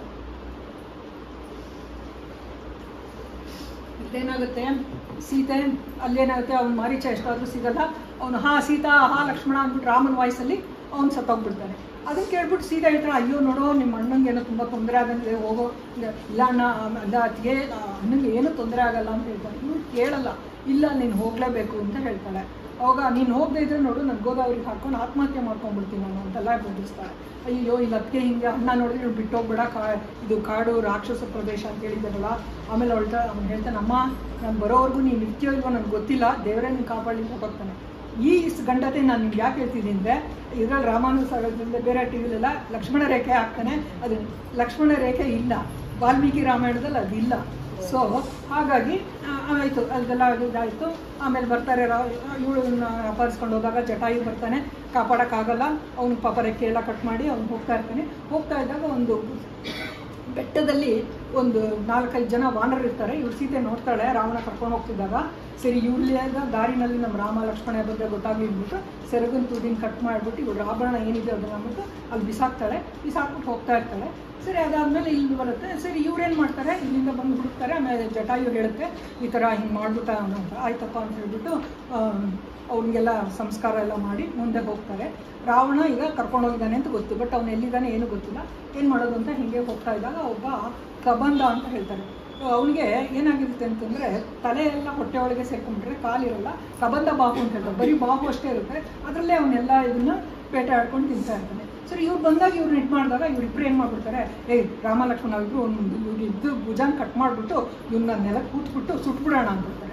ಅವಾಗ ಅವ್ನು ಕೇಳ್ತಾನೆ, ನೀವು ಯಾರು ಅಂತಾನೆ. ನಾವು ರಾಮ ಲಕ್ಷ್ಮಣ. ಅಯ್ಯೋ ಹೌದಾ, ನೋಡಿ ನಾನು ಮುಂಚೆ ಧನು ಅಂತ ತುಂಬ ರೂಪವಂತನಾಗಿದ್ದೆ, ಬ್ರಹ್ಮದೇವರು ನನಗೆ ವರ ಕೊಟ್ಟಿದ್ರು. ನಾನೇನು ಮಾಡ್ತಿದ್ದೆ, ಇದ್ದಕ್ಕಿದ್ದಂಗೆ ಋಷಿಗಳೆಲ್ಲ ಯಾರಾದರೂ ಹೋಗ್ತಾಯಿದ್ರೆ ಅವ್ರ ಎದುರುಗಡೆ ವಿಕಾರವಾದ ರೂಪದಲ್ಲಿ ಹೋಗ್ಬಿಟ್ಟು ಹೆದರಿಸ್ತಾ ಇದ್ದೆ ಹೋಗ್ಬಿಟ್ಟು. ಅವಾಗ ಅವರು ನೀನು ಇದೇ ರೂಪ ಶಾಶ್ವತವಾಗಿರಲಿ ಅಂದ್ಬಿಟ್ರು. ಆಮೇಲೆ ರಾಮ ಲಕ್ಷ್ಮಣ ಬರ್ತಾರೆ, ನಿಮ್ಮ ಭುಜಾನ ಕಟ್ ಮಾಡಿಬಿಟ್ಟು ನೀನು ಸುಟ್ಟಾಗ ನಿನಗೆ ಶಾಪ ವಿಮೋಚನೆ ಅಂತ ಹೇಳ್ತಾರೆ. ಓ ಆಯಿತಾ, ಇವಾಗ ನಮ್ಗೆ ಸುಟ್ಬಿಡಿ, ನನಗೆ ದಿವ್ಯ ಶರೀರ ಬರುತ್ತೆ, ಅವಾಗ ನಾನು ಹೆಲ್ಪ್ ಮಾಡ್ತೀನಿ, ನಿಮಗೆ ಸೀತೆ ಎಲ್ಲಿದ್ದಾಳೆ ಅಂತ ನಾನು ಸ್ವಲ್ಪ ಹೇಳ್ತೀನಿ ಅಂತ. ಸರಿ ಅಂದ್ಬಿಟ್ಟು ಇವ್ರು ಸುಡ್ತಾರೆ. ಆಮೇಲೆ ಹೇಳ್ತಾರೆ, ನೋಡಿ ಇಲ್ಲಿಂದ ಸ್ವಲ್ಪ ದೂರ ಹೋಗಿ ಅಲ್ಲಿ ಕಿಷ್ಕಿಂದ ಇದು ಋಷ್ಯಮುಖ ಪರ್ವತ ಅಂತಿದೆ, ಅಲ್ಲಿ ಸುಗ್ರೀವ ಅಂತ ಇರ್ತಾನೆ, ಅವನು ಪಾಪ ಹೆಂಡತಿ ರಾಜ್ಯನೆಲ್ಲ ಕಳ್ಕೊಂಡಿದ್ದಾನೆ. ನೀವಿಬ್ಬರು ಅಗ್ನಿಸಾಕ್ಷಿಯಾಗಿ ಫ್ರೆಂಡ್ಶಿಪ್ ಮಾಡ್ಕೊಳ್ಳಿ, ಆವಾಗ ಅವನು ನಿಮ್ಗೆ ಹೆಲ್ಪ್ ಮಾಡ್ತಾನೆ, ನೀವು ಅವ್ರಿಗೆ ಹೆಲ್ಪ್ ಮಾಡ್ತೀರಾ. ಅದಕ್ಕೆ ಮುಂಚೆ ಅಲ್ಲಿ ಒಬ್ಳು ಶಬರಿ ಅಂತ ಇರ್ತಾಳೆ, ಅವಳು ಮತಂಗ ಋಷಿಗಳ ಇದು, ಅವಳಿಗೆ ಎಷ್ಟೋ ಸಲ ದೇವತೆಗಳಿಂದ ಆಹ್ವಾನ ಬಂತು ಸ್ವರ್ಗಕ್ಕೆ ಬಾ ಬಾಬಾ ಅಂತ. ಇಲ್ಲ ನನ್ನ ಗುರುಗಳು ಹೇಳಿದ್ದಾರೆ ಇಲ್ಲಿ ರಾಮ ಲಕ್ಷ್ಮಣ ಬರ್ತಾರೆ ಅಂತ, ಅದಕ್ಕೋಸ್ಕರ ಕಾಯ್ತಿದ್ದಾರೆ, ನೀವು ಹೋಗಿ ಅವಳ ಆತಿಥ್ಯ ಸ್ವೀಕರಿಸಿ ಮುಂದೆ ಹೋಗಿ ಅಂತ ಹೇಳ್ತಾರೆ. ಆಯಿತು ಅಂತ ಇವ್ರು ನಡ್ಕೊಂಡು ಹೋಗಿ ಅಲ್ಲಿ ಶಬರಿ ನೋಡ್ತಾರೆ. ಶಬರಿ ನೋಡಿದ ತಕ್ಷಣ ರಾಮ ಕೇಳ್ತಾನೆ, ನಿಮ್ದು ತಪಸ್ಸೆಲ್ಲ ಹೇಗೆ ನಡೀತಾ ಇದೆ, ಸಾಧನೆ ಹೇಗೆ ನಡೀತಾ ಇದೆ ಅಂತೆಲ್ಲ ಕೇಳ್ತಾನೆ. ಅವಾಗ ಅವಳು ಹೇಳ್ತಾಳೆ, ಅದ್ಯಮೇ ಸಫಲಂ ಜನ್ಮ ಅದ್ಯಮೇ ಸಫಲಂ ತಪಃ ಅಂತ ಹೇಳ್ತಾಳೆ. ನನ್ನ ತಪಸ್ಸು ಜನ್ಮ ಎಲ್ಲ ಸಾರ್ಥಕ ಆಗೋಯ್ತು ರಾಮ, ನೀ ಬಂದಿಯಲ್ಲ ಅಂದ್ಬಿಟ್ಟು ಅವಳು ಅನೇಕ ಇದರಿಂದ ಅವಳು ಚೆನ್ನಾಗಿ ಇವನಿಗೋಸ್ಕರ ಒಳ್ಳೊಳ್ಳೆ ಫ್ರೂಟ್ಸ್ನೆಲ್ಲ ಸಂಗ್ರಹಿಸಿದ್ದಾಳೆ. ಅದನ್ನು ಕೊಟ್ಟು ಒಳ್ಳೆ ತಿಳಿ ನೀರೆಲ್ಲ ಕೊಟ್ಟು ಅವನ ಸೇವೆ ಎಲ್ಲ ಮಾಡ್ತಾಳೆ. ಆಮೇಲೆ ರಾಮ ನೀನು ನನಗೆ ಪರ್ಮಿಷನ್ ಕೊಡು, ನಾನು ಹೋಗಬೇಕು ಅಂತ ಹೇಳ್ತಾಳೆ. ಒಂದು ಚಿತೆಯನ್ನು ಇದು ಮಾಡಿಬಿಟ್ಟು ಅವಳು ಚಿತೆಗೆ ಹಾರಿದ ತಕ್ಷಣ ಅವಳ ದಿವ್ಯ ದೇಹ ಹೊತ್ಕೊಂಡು ಅವಳು ಅವ್ರ ಗುರುಗಳನ್ನ ಸೇರಿಕೊಳ್ತಾಳೆ. ನೀನು ಒಳ್ಳೆ ಲೋಕಕ್ಕೆ ಹೋಗು ಅಂತ ರಾಮ ಆಶೀರ್ವಾದ ಮಾಡ್ಕೊಂಡು ಹೋಗ್ತಾನೆ. ಇದು ಶಬರಿದು ಯಾಕೆ ಹೇಳ್ತೀನಿ ಅಂದರೆ ಅದರಲ್ಲಿ ಎಂಜಲ್ ಮಾಡಿದ್ದು ಅದೇನು ಬರಲ್ಲ. ಅವಳು ಒಂದು ಫಲಗಳನ್ನು ಕ್ಲೀನಾಗಿ ಇದು ಮಾಡಿಟ್ಟಿದ್ದಾಳೆ, ಆ ಫಲಗಳನ್ನ ಅರ್ಪಿಸ್ತಾಳೆ, ಅವನು ಅದನ್ನು ತಿನ್ಕೊಂಡು ಹೋಗ್ತಾನೆ. ಹಾಗಾಗಿ ಸರಿ ಮುಂದೆ ಹೋಗ್ತಾರೆ. ಮುಂದೆ ಹೋಗಿದ ತಕ್ಷಣ ಇವರು ಯಾರು ನೆಕ್ಸ್ಟು ಸುಗ್ರೀವ ನೋಡ್ತಾ ಇರ್ತಾನೆ, ಏನು ಇಬ್ಬರು ಬರ್ತಾ ಇದ್ದಾರೆ, ಅವ್ರು ನೋಡಿದ್ರೆ ವೇಷಕ್ಕೂ ಇದಕ್ಕೂ ಇದೇ ಇಲ್ವಾ, ನೋಡಿದ್ರೆ ಜಟೆ ಎಲ್ಲ ಕಟ್ಕೊಂಡಿದ್ದಾರೆ, ಬಟ್ ಬಿಲ್ಲು ಬಾಣ ಇಟ್ಕೊಂಡಿದ್ದಾರೆ, ಎಷ್ಟು ವಿರೋಧಾಭಾಸವಾಗಿದೆಯಲ್ಲ ಅವ್ರು ಅಂತ. ಹನುಮಂತ ವಾಲಿ ಏನಾದರೂ ಕಳಿಸಿದಾನೇನೋ ನೋಡಪ್ಪ, ಅವನೊಂಚೂರು ನನ್ನ ಕೊಲ್ಲಕ್ಕೆ ಅಂತ ಕಳಿಸ್ತಾನೆ. ಆಯ್ತು ನಾನು ನೋಡ್ಕೊಂಬರ್ತೀನಿ ತಡೀರಿ ಅಂತ ಹೇಳ್ಬಿಟ್ಟು ಆಂಜನೇಯ ಬರ್ತಾನೆ, ಬ್ರಾಹ್ಮಣನ ವೇಷದಲ್ಲಿ ಬರ್ತಾನೆ. ಬಂದ್ಬಿಟ್ಟು ಅವರಿಬ್ಬರನ್ನ ಕೇಳ್ತಾನೆ. ಸಂಸ್ಕೃತದಲ್ಲಿ ಒಂದು 3 ಶ್ಲೋಕ ಇದೆ, ಮಾತಾಡ್ತಾನೆ. ಅವ್ನು ಮಾತಾಡಿದ್ದು ನೋಡಿದ ತಕ್ಷಣವೇ Rama love at first sight ಅಂತ ಅವ್ನಿಗೆ ತುಂಬ ಇಷ್ಟ ಆಗೋಗ್ಬಿಡುತ್ತೆ ಹನುಮಂತನ ಮಾತಾಡೋದು ನೋಡಿ. ಲಕ್ಷ್ಮಣ್ ಹೇಳ್ತಾನೆ, ಎಷ್ಟೋ ಶ್ಲೋಕಗಳು ಬರುತ್ತೆ ಅವ್ನು ಅಪ್ರಿಷಿಯೇಟ್ ಮಾಡೋದು. ಅವ್ನು ಹೇಳ್ತಾನೆ, ಲಕ್ಷ್ಮಣ ನೋಡು ಅವ್ನ ಮಾತು ನೋಡು ಎಷ್ಟು ಚೆನ್ನಾಗಿದೆ ನೋಡು, ಒಂದು ಅಪಭ್ರಂಶ ಇಲ್ಲ, ವ್ಯಾಕರಣ ದೋಷ ಇಲ್ಲ, ಅವ್ನ ಮಾತು ನೋಡಿದ್ರೆ ಎಲ್ಲ ವೇದಗಳು ಪಾರಂಗತ ಥರ ಇದ್ದಾನೆ. ಬಾಡಿ ಲ್ಯಾಂಗ್ವೇಜ್ ನೋಡು, ಈ ಥರ ಇರಬೇಕು. ಕಮ್ಯುನಿಕೇಷನ್ ಸ್ಕಿಲ್ ಬೇಕು ಅಂದರೆ ನೀವು ವಾಲ್ಮೀಕಿ ರಾಮಾಯಣ ನೋಡಬೇಕು, ಅದೇ ಆಂಜನೇಯನ ಒಂದು ಕ್ಯಾರೆಕ್ಟರಿಸ್ಟಿಕ್ ನೋಡಿದ್ರೆ ನಿಮ್ಗೆ ಗೊತ್ತಾಗುತ್ತೆ. ಸೊ ಅದನ್ನ ನೋಡಿದ ತಕ್ಷಣ ಇಂಪ್ರೆಸ್ ಆಗೋಗ್ಬಿಡ್ತಾನೆ. ಆಮೇಲೆ ನೀವು ಯಾರು ಅಂತ ಕೇಳಿದ್ರೆ ಈ ಥರ ಸುಗ್ರೀವ್ ನೋಡ್ಕೊಂಬಂದು, ಹಾಗಾದ್ರೆ ಏನು ಯೋಚನೆ ಮಾಡಬೇಡಿ ಅಂತ ಇಬ್ಬರು ಒಂದೊಂದು ಭುಜದಲ್ಲಿ ಹಾಕ್ಕೊಂಡು ಸುಗ್ರೀವನ ಹತ್ರ ಬರ್ತಾನೆ. ಅವರಿಬ್ರಿಗೂ ಅಗ್ನಿಸಾಕ್ಷಿಯಾಗಿ ಒಂದು ಸ್ನೇಹ ಆಗುತ್ತೆ. ಸುಗ್ರೀವ ಒಪ್ಕೊಳ್ತಾನೆ, ನಾನು ನಿನ್ನ ಸೀತೆನ ಎಲ್ಲಿದ್ರು ನಾನು ಹುಡುಕೊಡ್ತೀನಿ ಅಂತ. ನಾನು ಅಷ್ಟೇ ನೀವು ವಾಲಿನ ಕೊಂದ್ಬಿಟ್ಟು ನಿಮಗೆ ರಾಜ್ಯನ ಕೊಡಿಸ್ತೀನಿ ಅಂತ ಹೇಳ್ಬಿಟ್ಟು ರಾಮನ ಒಪ್ಕೊಳ್ತಾನೆ. ರಾಮ ಹೇಳಿದ ಥರನೇ ಮಾಡ್ತಾನೆ, ವಾಲಿನ ಕೊಂತಾನೆ, ಅದಾಗುತ್ತೆ. ಸುಗ್ರೀವ ಇರೋ ಪ್ರಪಂಚದಲ್ಲಿರೋ ಎಲ್ಲ ವಾನರನ್ನು ಎಲ್ಲ ಸೇರಿಸ್ಬಿಟ್ಟು 4 ದಿಕ್ಕುಗಳಲ್ಲಿ ಕಳಿಸ್ತಾನೆ. ಅದರಲ್ಲಿ ದಕ್ಷಿಣ ದಿಕ್ಕಿಗೆ ಬಂದವನು ನಾನು, ರಾಮ ಹೇಳಿದ ಎಲ್ಲ ಕ್ಯಾರೆಕ್ಟರಿಸ್ಟಿಕ್ಸು ಇರೋ ಒಂದು ಸ್ತ್ರೀನ ನಾನು ನೋಡ್ತಾ ಇದ್ದೀನಿ, ಇವಳೇ ಸೀತೆ ಇರಬಹುದೇ ಅಂತ ಹೇಳ್ಬಿಟ್ಟು ನಿಲ್ಲಿಸ್ತಾ ಇದ್ದೆ. ನಿಲ್ಲಿಸಿದ ತಕ್ಷಣ ಸೀತೆ ಯಾರಪ್ಪ ಇಷ್ಟು ಚೆನ್ನಾಗಿ ರಾಮಾಯಣ ಹೇಳಿದ್ರಲ್ಲ ಅಂದ್ಬಿಟ್ಟು ನೋಡ್ತಾ ಇರ್ತಾಳೆ. ಅವ್ನು ಕೋತಿ ಕಾಣಿಸುತ್ತೆ. ಅಯ್ಯೋ ಕೋತಿನ ಕನಸಿನಲ್ಲಿ ಕೋತಿ ಬಂದರೆ ತುಂಬ ಕೆಟ್ಟದು ಅಂತಾರಲ್ಲ, ರಾಮನಿಗೆ ಒಳ್ಳೇದಾಗಲಿ ಲಕ್ಷ್ಮಣನಿಗೆ ಒಳ್ಳೇದಾಗಲಿ ಪ್ರಾರ್ಥನೆ ಮಾಡ್ತಾರೆ. ಇವ್ನು ನೋಡ್ತಾ ಇರ್ತಾಳೆ. ಆಮೇಲೆ ಅವಳು ಅಂದ್ಕೊಳ್ತಾಳೆ, ಅಲ್ಲ ಈ ರಾಕ್ಷಸಿರ ಕಾಟ, ಈ ರಾವಣನಿದ್ದು ಇದ್ರಲ್ಲಿ ನನಗೆ ನಿದ್ದೆ ಬರುತ್ತಾ, ನಿದ್ದೆ ಬಂದರೆ ತಾನೇ ಸ್ವಪ್ನ ಬರೋದು, ಇದು ಸ್ವಪ್ನ ಇಲ್ಲ, ಇದು ನಿಜ ಅಂತ. ಅವಾಗ ಅವ್ನು ಜಂಪ್ ಮಾಡಿ ಬರ್ತಾನೆ, ಬಂದ್ಬಿಟ್ಟು ನೆತ್ತಿ ಬರ್ತಾನೆ, ಬಂದ್ಬಿಟ್ಟು ಮಾತಾಡ್ತಾನೆ. ನಾನು ಅಮ್ಮ ನೀನು ಯಾರು, ನಾನು ಹುಡ್ತಾ ಇರೋ ದಶರಥನ ಸೊಸೆ ಜನಕನ ಮಗಳು ನೀನೇನಾ ಅಂತ. ಹೌದಪ್ಪ ನಾನೇ ಅಂತೆಲ್ಲ ಹೇಳ್ತಾಳೆ. ಆಮೇಲೆ ಒಂದು ಸ್ವಲ್ಪ ಹತ್ರ ಬರ್ತಾನೆ. ಬಂದ ತಕ್ಷಣ ಅವಳು ಡೌಟ್ ಆಗ್ಬಿಡುತ್ತೆ ರಾವಣ ಅಂತ. ಮೈಯೆಲ್ಲ ಭಯ, ಅವಳು ಪರಸ್ಥಳ ಅಲ್ವಾ, ಎಲ್ಲಿ ನೋಡಿದ್ರು ಅವಳು ಅದೇ ಭಯ. ಹತ್ರ ಬಂದ ತಕ್ಷಣ ಏನು ರಾವಣ ನಿಮ್ಗೆ ಇಷ್ಟು ಇದಿಲ್ಲ, ಅಲ್ಲಿ ನೋಡಿದ್ರೆ ತಾಪಸಿ ವೇಷಗಳನ್ನ ಇದು ಅಪರಿಸ್ಕೊಂಬಂದೆ, ಇಲ್ಲಿ ವಾನರ ವೇಷದಲ್ಲಿ ನೀನು ನನಗೆ ಮೋಸ ಮಾಡ್ತಾ ಇದ್ದೀಯ, ನೀನು ನನಗೆ ಎಷ್ಟು ಗೋಳೈಕೊಳ್ತೀಯ ಕಣೋ ನೀನು, ನಿನಗೆ ಸಮಾಧಾನನೇ ಇಲ್ವಾ ನಿನಗೆ ನಾನು ಇಷ್ಟು ಗೋಳೈಕೊಂಡು ಅಂತ. ಆಮೇಲೆ ಅವ್ನು ಹೇಳ್ತಾನೆ, ಅಮ್ಮ ನೀನು ಭಯದಿಂದ ಎಲ್ಲ ವಿವೇಚನೆ ಕಳ್ಕೊಂಡಿದ್ಯಾ, ನಾನು ಖಂಡಿತವಾಗಿ ರಾಮನ ಭಕ್ತ ಕಣಮ್ಮ, ಆಂಜನೇಯ ಕಣಮ್ಮ ಅಂತ ಹೇಳ್ತಾನೆ. ಆಯಿತು ನೀನು ರಾಮನ ಭಕ್ತಾನೆ ಆದರೆ ರಾಮನ ಒಂದು ಇದು ಹೇಳು ನೋಡೋಣ ಹೇಗಿದ್ದಾನೆ ಅವ್ನು ರಾಮ ಅಂತ. ಅವಾಗ ಈ ಶ್ಲೋಕ, ರಾಮ ಕಮಲಪತ್ರಾಕ್ಷ ಸರ್ವಸತ್ವ ಮನೋಹರ ರೂಪದಾಕ್ಷಿಣ್ಯ ಸಂಪನ್ನ ಪ್ರಸೂತೋ ಜನಕಾತ್ಮಜೆ ಅಂತ. ನೋಡಪ್ಪ ರಾಮನ ಕಣ್ಣು ತಾವರೆ ದಳದ ಹೆಸರಂತೆ ಇರುತ್ತೆ, ಅವ್ನು ನೋಡೋರು ನೋಡ್ತಾನೇ ಇರಬೇಕು ಅಂತ ಅನಿಸುತ್ತೆ. ಆಯಿತಾ, ಒಂದು ಒಂಥ ವಿಶಿಷ್ಟ ಲಕ್ಷಣ ಮತ್ತು ಸದ್ಗುಣಗಳಿಂದ ತುಂಬಿದಾನವನು ಅಂತ ಹೇಳ್ಬಿಡ್ತಾನೆ. ಓ ರಾಮನೇ ಬಂದ್ಬಿಟ್ಟಿದೆ. ರಾಮ ನಿನ್ ಬಗ್ಗೆನೇ ಹೇಳ್ತಾ ಇದ್ದೀವಿ, ಹೋಗ್ತಾ ಇದೆಯಲ್ಲ. ಜೈ ಶ್ರೀರಾಮ್, ಜೈ ಶ್ರೀರಾಮ್, ಜೈ ಜೈ ಶ್ರೀರಾಮ್, ಶ್ರೀರಾಮ್. ಬಿಲ್ ಇಟ್ಕೋ, ಬಿಲ್ಲು.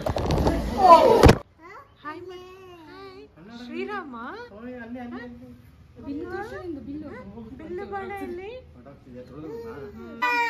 ಶ್ರೀರಾಮ್. ಆಮೇಲೆ ಹೇಳ್ತಾನೆ, ನೋಡು ನಿನ್ಗೆ ಇನ್ನೂ ನಂಬಿಕೆ ಬರಲಿಲ್ಲ ಅಂದ್ರೆ ನೋಡು ರಾಮ ಉಂಗುರ ಕೊಟ್ಟಿದ್ದಾನೆ ಅಂತ ತೋರಿಸ್ತಾನೆ. ಅದು ನೋಡಿದ ತಕ್ಷಣ ಅವ್ಳ ಕಣ್ಣು ಪಳಪಳ ಅಂತ ಒಳ್ಳೆ ವಜ್ರ ಥರ ಉಳಿಯುತ್ತೆ. ಹಾ ಹೌದು ಕರೆಕ್ಟು, ಇದು ರಾಮಂದೇ ಅಂತ ಹೇಳ್ಬಿಟ್ಟು ನೀನು ರಾಮದೂತಾನೆ ಅಂತ ಹೇಳ್ಬಿಟ್ಟು, ಆಯ್ತಪ್ಪ ತುಂಬ ಇದು ರಾಮ ಹೇಗಿದ್ದಾನೆ ಲಕ್ಷ್ಮಣ ಹೇಗಿದ್ದಾನೆ ಎಲ್ಲ ಚೆನ್ನಾಗಿದ್ದಾರೆ, ಅವ್ರಿಗೆ ಗೊತ್ತಿಲ್ಲ ಅಷ್ಟೇ ಬಂದ್ಬಿಡ್ತಾರೆ ಅಂತೆಲ್ಲ ಹೇಳ್ತಾನೆ. ಆಮೇಲೆ ರಾಮ ಲಕ್ಷ್ಮಣ ಎಲ್ಲ ಚೆನ್ನಾಗೇ ಇದ್ದಾರೆ ಅಂತೆಲ್ಲ ಹೇಳ್ತಾನೆ.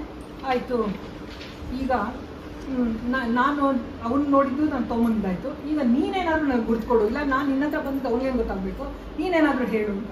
ಆವಾಗ ಸೀತೆ ಹೇಳ್ತಾಳೆ, ನೋಡು ಒಂದ್ಸಲ ಏಕಾಂತದಲ್ಲಿ ಇದ್ದಾಗ ರಾಮ ನನ್ನ ತೊಡೆ ಮೇಲೆ ಮಲಗಿದ್ದ, ಒಂದು ಕಾಗೆ ಬಂದ್ಬಿಟ್ಟು ನನಗೆ ಕುಗ್ತಾ ಇದ್ದಾಗ ರಕ್ತ ಸೋದ್ಬಿಟ್ಟು ರಾಮಂಗೆ ಎಚ್ಚರ ಆಯಿತು. ಎಚ್ಚರ ಆಗ್ಬಿಟ್ಟು ಕೋಪ ಬಂದ್ಬಿಟ್ಟು ಪಕ್ಕದಲ್ಲಿ ಒಂದು ಹುಲ್ಲಿತ್ತು, ಅದಕ್ಕೇನೆ ಬ್ರಹ್ಮಾಸ್ತ್ರನ ಹೂಡ್ಬಿಟ್ಟು ಆ ಕಾಗೆ ಮೇಲೆ ಬಿಟ್ಟ. ಆ ಕಾಗೆ 3 ಲೋಕನೂ ಇದು ಮಾಡ್ಕೊಂತು, ಯಾರು ಶರಣ, ಅದು ಇಂದ್ರನ ಮಗ ಅಂತ 3 ಲೋಕನೂ ಇದು ಮಾಡ್ಬಿಟ್ಟು ಕಡೆಗೆ ರಾಮನ ಹತ್ರನೇ ಶರಣಾಗತಿ ಬಂತು. ಅವಾಗ ಹೇಳ್ತಾ ನನ್ನ ಬ್ರಹ್ಮಾಸ್ತ್ರ ವೇಸ್ಟ್ ಆಗಲ್ಲ, ಏನು ಮಾಡಲಿ ಹೇಳು, ನನ್ನ ಬಲಗಣ್ಣನ್ನು ತೆಗೆದುಬಿಡು ಅಂತ ಹೇಳುತ್ತೆ. ಹಾಗಾಗಿ ಕಾಗೆಗೆ ಬಲಗಣ್ಣು ಕಾಣಿಸಲ್ಲ, ಒಂದೇ ಕಣ್ಣಿರುತ್ತೆ.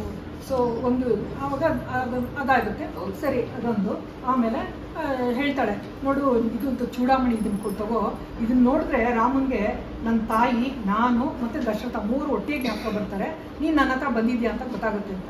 ಆಯ್ತಮ್ಮ ನಾನು ಹೋಗಿ ಬರ್ತೀನಿ ಅಂತ ಹೇಳ್ತಾನೆ. ಆಯ್ತಪ್ಪ ಸ್ವಲ್ಪ ಬೇಗ ಹೇಳು ರಾಮನ್ಗೆ, ನೀ 2 ತಿಂಗಳು ಕೊಟ್ಟಿರೋದು ರಾವಣ, ಅಷ್ಟೊತ್ತಿಗೆ ನಾನು ಅನಾಥವಾಗಿ ಇರಬೇಕಾಗುತ್ತೆ, ಇಲ್ಲಿ ಪರದೇಶದಲ್ಲಿ ಸಾಯ್ಬೇಕಾಗುತ್ತೆ, ನೀನು ಹೇಳಪ್ಪ. ಇಲ್ಲಮ್ಮ ನಾನು ಹೇಳ್ತೀನಿ, ನೀನೇನು ಯೋಚನೆ ಮಾಡಬೇಡ ಅಂತ ಹೇಳ್ತಾನೆ. ಬಂದ್ಬಿಟ್ಟು ಹೇಳ್ತಾನೆ, ದೂತನಾಗಿ ಒಂದು ಪಾರ್ಟ್ ಕೆಲಸ ಮಾಡಿದ್ದಾಯಿತು, ಈಗ ನಾನು ರಾವಣನ ಬಲಾಬಲ ತಿಳ್ಕೊಂಡು ಅಲ್ಲೇಬೇಕು, ಯಾಕೆಂದ್ರೆ ಅವ್ನ ಶತ್ರು, ಅವನ ಬಲಾಬಲ ನಾನು ತಿಳ್ಕೊಬೇಕು. ಒಂದು ಎರಡನೇದು ಇದೊಂದು ಅವನಿಗೆ ಎಚ್ಚರಿಕೆ ಕೊಡಬೇಕು, ಏನು ಆ ಥರ ಮಾಡೋಣ ತಡಿ ಅಂತ ಹೇಳ್ಬಿಟ್ಟು ಅವನೇನು ಮಾಡ್ತಾನೆ, ಒಂದು ಅಶೋಕವನ ಅವ್ನಿಗೆ ತುಂಬ ಇಷ್ಟವಾದ್ದು ಅಂತ ಹೇಳ್ಬಿಟ್ಟು ಅಲ್ಲಿ ನಿಂತ್ಕೊಂಡ್ಬಿಟ್ಟು ಅಶೋಕವನನ್ನೆಲ್ಲ ಧ್ವಂಸ ಮಾಡೋಕ್ಕೆ ಶುರು ಮಾಡ್ತಾನೆ. ಅಲ್ಲಿ ಅವ್ನು ಇಂಟ್ರೊಡಕ್ಷನ್ ಹೇಳ್ಕೊಡ್ತಾನೆ, ಇಂಟ್ರೊಡಕ್ಷನ್ ಹೇಳ್ಕೊಂಡೇ ಧ್ವಂಸ ಮಾಡ್ತಾನೆ. ಯಾರು ಅಂತ ಅವ್ರೇನು ತಿಳ್ಕೊಬಾರ್ದು, ಯಾರು ಧ್ವಂಸ ಮಾಡ್ತಾರೆ ಅಂತ ಹೇಳಬೇಕು. ಅದೇ ಈ ಶ್ಲೋಕ, ಜಯತ್ಯತಿ ಬಲೋ ರಾಮೋ ಲಕ್ಷ್ಮಣಶ್ಚ ಮಹಾಬಲಃ ದಾಸೋಹಂ ಕೋಸಲೇಂದ್ರಸ್ಯ ರಾಮಸ್ಯ ಕ್ಲಿಷ್ಟ ಕರ್ಮಣಃ ಅಂತ. ರಾಮನಿಗೆ ಜಯವಾಗಲಿ, ಮಹಾಬಲಿ ಲಕ್ಷ್ಮಣನಿಗೆ ಜಯವಾಗಲಿ, ರಾಮನ ದಾಸ ನಾನು, ರಾಮನಿಗೆ ಅಸಾಧ್ಯವಾದ ಕೆಲಸ ಯಾವುದೂ ಇಲ್ಲ ಪ್ರಪಂಚದಲ್ಲಿ ಅಂತ ಹೇಳ್ಬಿಟ್ಟು ಎಲ್ಲ ಧ್ವಂಸ ಮಾಡ್ತಿರ್ತಾರೆ. ಎಲ್ಲ ಹೋಗ್ತಾರೆ, ರಾಕ್ಷಸರೆಲ್ಲ ಓಡೋಗ್ಬಿಟ್ಟು ರಾವಣಂಗೆ ಹೇಳ್ತಾರೆ, ನೋಡು ಇಷ್ಟೊತ್ತು ಒಂದು ಕಪಿ ಸೀತೆ ಹತ್ರ ಮಾತಾಡ್ತಿದ್ದು, ಇದ್ದಕ್ಕಿದ್ದಂಗೆ ಎಲ್ಲ ಧ್ವಂಸ ಮಾಡ್ತಾ ಇದ್ದೆ, ಹಿಂಗೆ ಹೇಳ್ತಾ ಇದೆ ಇದು ಅಂತ. ಹೌದಾ ಸರಿ ಅಂದ್ಬಿಟ್ಟು ಜಂಬೂಮಾಲಿ ಅಂತ ಹೇಳ್ಬಿಟ್ಟು ಒಂದಷ್ಟು ಜನ ಮಂತ್ರಿಗಳು ಮಕ್ಕಳೆಲ್ಲ ಇರ್ತಾರೆ, ಅವ್ನು ಕರೀತಾರೆ, ಹೋಗೋ ನೇನು ಕೋತಿ ನೋಡ್ಕೊಂಬ ಹೋಗು ಅಂತ. ಅದು ಕೋತಿ ಸಾಮಾನ್ಯವಾಗಲ್ಲ, ಇವ್ರು ಬಾಣ ಬೀಳ ಬಿಡ್ತಾರೆ, ಅದಕ್ಕೆ ಬರೀ ದೊಡ್ಡ ದೊಡ್ಡ ಬಂಡೆಗಳು ಮತ್ತೆ ಮರಗಳೇ ಅದಕ್ಕೆ ಆಯುಧ, ಅದನ್ನ ಹಿಡ್ಕೊಂಡು ಒಂದೇ ಅಟ್ಟಕ ಚಪಡ. ಸರಿ 5 ಜನ ಸೈನಿಕರು ಬರ್ತಾರೆ, ಸೇನಾಧಿಪತಿಗಳು, ಅವ್ರ ಜೊತೆಗೆ ಒಂದಷ್ಟು ಸೈನಿಕರು ಎಲ್ಲರೂ ಬರ್ತಾರೆ, ಎಲ್ಲರನ್ನೂ ಸಾಯಿಸ್ಬಿಡ್ತಾರೆ. ಕಡೆಗೆ ಅಕ್ಷಕುಮಾರ ಬರ್ತಾನೆ. ಅಕ್ಷಕುಮಾರ ರಾವಣನ ಮಗ, ಅವ್ನು ಕಳಿಸ್ತಾನೆ. ಅವನು ಸಾಯಿಸ್ಬಿಡ್ತಾನೆ. ಅವಾಗ ಅನ್ಕೊಳ್ತಾನೆ ರಾವಣ ಇದು ಸಾಮಾನ್ಯ ಕೋತಿ ಅಲ್ಲ ಇದು ಅಂದ್ಬಿಟ್ಟು ಇಂದ್ರಜಿತ್ ಕಳಿಸ್ತಾನೆ. ಇಂದ್ರಜಿತ್ ಹೋಗ್ಬಿಟ್ಟು ಅವನೇನ್ ಮಾಡ್ತಾನೆ, ಬ್ರಹ್ಮಾಸ್ತ್ರನ ಹಾಕ್ಬಿಡ್ತಾನೆ. ಬ್ರಹ್ಮಾಸ್ತ್ರ ಆಂಜನೇಯನಿಗೆ ಏನು ಮಾಡಲ್ಲ, ಆದ್ರೂ ಅವನು ಬ್ರಹ್ಮಾಸ್ತ್ರಕ್ಕೆ ಕಟ್ಟು ಬಿದ್ದವನು ನಟಿಸ್ತಾನೆ. ಯಾಕೆಂದ್ರೆ ಅವ್ನು ರಾವಣನ ನೋಡ್ಬೇಕಾಗಿರುತ್ತೆ, ಅವ್ನು ಎಚ್ಚರಿಕೆ ಕೊಡ್ಬೇಕು, ಅವ್ನು ಮಾತಾಡ್ಬೇಕಾಗಿರುತ್ತೆ. ಆಯ್ತು ಅಂತ ಹೇಳ್ಬಿಟ್ಟು ಹೋಗ್ತಾನೆ, ಇವ್ನು ಕರ್ಕೊಂಡು ಹೋಗ್ತಾನೆ. ಆಮೇಲೆ ರಾವಣ ಹೇಳ್ತಾನೆ, ನೋಡು ನಾನು ರಾಮನ ದಾಸ ಹನುಮಂತ, ನೀನು ಸೀತೆಯನ್ನು ಕರ್ಕೊಂಡ್ಬಂದಿರೋದು ಒಂದು ಮೃತ್ಯುನ ಕರ್ಕೊಂಡ್ಬಂದಂಗೆ ಅಂತ ತಿಳ್ಕೊ. ನೀನು ಲಂಕೆ ಎಲ್ಲ ಚೆನ್ನಾಗಿರ್ಬೇಕು ಅಂದ್ರೆ ಆದಷ್ಟು ಬೇಗ ಸೀತೆಯನ್ನು ಒಪ್ಪಿಸ್ಬಿಡು ರಾಮನಿಗೆ, ಇಲ್ಲದೆ ಇದ್ರೆ ನೀನು ಪರಿಣಾಮ ನೆಟ್ಟಿಗಿರಲ್ಲ ಅಂತ ಹೇಳ್ಬಿಟ್ಟು ಹೇಳ್ತಾನೆ. ಅವನು ಕೋಪ ಬಂದ್ಬಿಡುತ್ತೆ ರಾವಣಿಗೆ, ಇದ್ಯಾರಿದು ಈ ದೂತ ನನಗೆ ವಧೆ ಮಾಡಿ ಅಂತ ಹೇಳ್ಬಿಡ್ತಾರೆ. ಅಷ್ಟೊಂದು ವಿಭೀಷಣ ಇದ್ದಂತೆ ದೂತ ವಧಾರನಲ್ಲ, ಅವ್ನು ಬೇಕಾದ್ರೆ ಪನಿಷ್ಮೆಂಟ್ ಕೊಡ್ಬೋದು, ಆದರೆ ದೂತನ ಸಾಯಿಸ್ಬಾರ್ದು. ಯಾಕೆಂದ್ರೆ ಇಲ್ಲಿರೋದು ಏನು ಅಂತ ಅಲ್ಲೋಗಿ ಹೇಳ್ಬೇಕಲ್ಲ, ಅಲ್ಲಿ ಮೇಲೆ ತಾನೇ ನಿಮ್ಗೆ ನೆಕ್ಸ್ಟ್ ಪ್ರೋಗ್ರಾಮ್ ಸ್ಟಾರ್ಟ್ ಆಗೋದು ನಿಮ್ಮದು. ಹಾಗಾಗಿ ಹಂಗೆ ಮಾಡಬಾರ್ದು, ಶಾಸ್ತ್ರ ಇದೆ ಹೇಳಲ್ಲ ಅದನ್ನ ಅಂತ. ಆಯಿತು ಅಂತ ಹೇಳ್ಬಿಟ್ಟು ಅವ್ರಿಗೆ ಬಾಲ ಅಂದ್ರೆ ತುಂಬ ಇಷ್ಟ. ಅದಕ್ಕೆ ಎಲ್ಲ ಬೆಂಕಿ ಹಚ್ಬಿಡೋಣ ಅಂದ್ಬಿಟ್ಟು ಎಲ್ಲರ ಮನೆಯಿಂದನೂ ಬೆಟ್ಟ ಎಲ್ಲ ತಗೊಂಡು ಅದಕ್ಕೆ ಹಚ್ಚಿ ಬೆಂಕಿ ಹಚ್ಬಿಡಿ ಅಂತ ಹೇಳ್ತಾರೆ. ಇದು ಸೀತೆಗೆ ಗೊತ್ತಾಗ್ಬಿಡುತ್ತೆ. ಸೀತೆಗೆ ಗೊತ್ತಾಗಿದ ತಕ್ಷಣ ಅವಳು ಅಗ್ನಿದೇವನ್ ಪ್ರಾರ್ಥನೆ ಮಾಡ್ಕೊಳ್ತಾಳೆ. ಏನಂತ, ಯದ್ಯಸ್ತಿ ಪತಿ ಶುಶ್ರೂಷ ಯದ್ಯಸ್ತಿ ಚರಿತಂ ತಪಃ ಯದೀವಾಸ್ತಿ ಏಕಪತ್ನಿತ್ವಂ ಶೀತೋ ಭವಾನುಮತಃ ಅಂತ ಹೇಳ್ತಾಳು. ಅಂದ್ರೆ ನಾನು ಅಗ್ನಿದೇವ, ನಾನು ಪತಿರ್ವತಿಯಾಗಿ ರಾಮನ ಸೇವೆಯನ್ನು ಮಾಡಿದ್ರೆ, ತಪಸ್ಸನ್ನು ಆಚರಿಸಿದರೆ, ನಾನು ರಾಮನ ಏಕಪತ್ನಿ ಆಗಿದ್ದರೆ ನೀನು ಹನುಮಂತನ ವಿಷಯದಲ್ಲಿ ಶೀತಲನಾಗು ಅಂತ ಹೇಳ್ತಾರೆ. ಆಮೇಲೆ ಇಲ್ಲಿ ಹನುಮಂತ ನೋಡ್ತಾನೆ, ಬಾಲ ಸುಡ್ತಾನೆ ಇಲ್ಲ ಅವನಿಗೆ, ಏನು ಒಳ್ಳೆ ಚಂದನ ಥರ ಇದೆಯಲ್ಲ ಅಂತ. ಆಮೇಲೆ ಅನ್ಕೊಳ್ತಾನೆ, ಅಗ್ನಿದೇವ ಮತ್ತೆ ನಮ್ಮ ತಂದೆ ವಾಯುದೇವ ಫ್ರೆಂಡ್ಸು, ಅದರಿಂದ ನನಗೆ ಸುಡ್ತಾ ಇಲ್ವಾ, ಅಥವಾ ರಾಮ ಏನಾದ್ರೂ ಅವನ ಪರಾಕ್ರಮದಿಂದ ಅಥವಾ ಸೀತೆಯ ಕೃಪೆಯಿಂದ ಒಟ್ಲಲ್ಲಿ ಸುಡ್ತಾ ಇಲ್ಲ. ಒಂದು ಕೆಲಸ ಮಾಡೋಣ, ಪಾಪ ಇದಕ್ಕೆ ಆಹಾರ ಕೊಡೋಣ ಅಂದ್ಬಿಟ್ಟು ಎಲ್ಲ ಇಡೀ ಲಂಕೆನ ಬೆಂಕಿ ಹಚ್ಕೊಂಡು ಬರ್ತಾನೆ. ಎಕ್ಸೆಪ್ಟ್ ವಿಭೀಷಣನ ಅರಮನೆ ಬಿಟ್ಟು ಎಲ್ಲರಿಗೂ ಬೆಂಕಿ ಹಚ್ಬಿಟ್ಟು ಆಕಾಶದಲ್ಲಿ ಹೋಗ್ತಾ ಇರ್ತಾನೆ. ಅವಾಗ ಒಂದು ಇದಾಗ್ತಿತ್ತು, ಕಪಿ ಬುದ್ಧಿ ನಾನು ತೋರಿಸ್ಬಿಟ್ನಲ್ಲ, ಇಡೀ ಲಂಕೆನ ಸುಟ್ಬಿಟ್ಟೆ, ಅಲ್ಲಿ ಸೀತೆ ಇದ್ದಾಳೆ ಅಂತ ಮರ್ತೋಗ್ಬಿಟ್ನಲ್ಲ, ಸೀತೆಗೆ ಏನಾದರೂ ಆಗ್ಬಿಟ್ಟಿದ್ರೆ ನಾನು ಮಾಡಿದ್ದು ಅಲ್ಲಿಂದ ಹಾರು ಬಂದಿದ್ದು ಎಲ್ಲ ದೇಶಗಳು ಅಲ್ವಾ, ಏನಪ್ಪ ಇದು ಹಿಂಗಾಗೋಯ್ತಲ್ಲ ಅಂತ ಯೋಚನೆ ಮಾಡ್ತಾನೆ. ಅಷ್ಟೊಂದಲ್ಲಿ ಚಾರಣರೆಲ್ಲ ಹೇಳ್ಕೊಂಡು ಹೋಗ್ತಾ ಇರ್ತಾರಲ್ಲಿ, ನೋಡು ಇಡೀ ಲಂಕೆ ಸುಟ್ಟರು ಸೀತೆಗೇನೋ ಆಗಿಲ್ಲ ಅಂತ.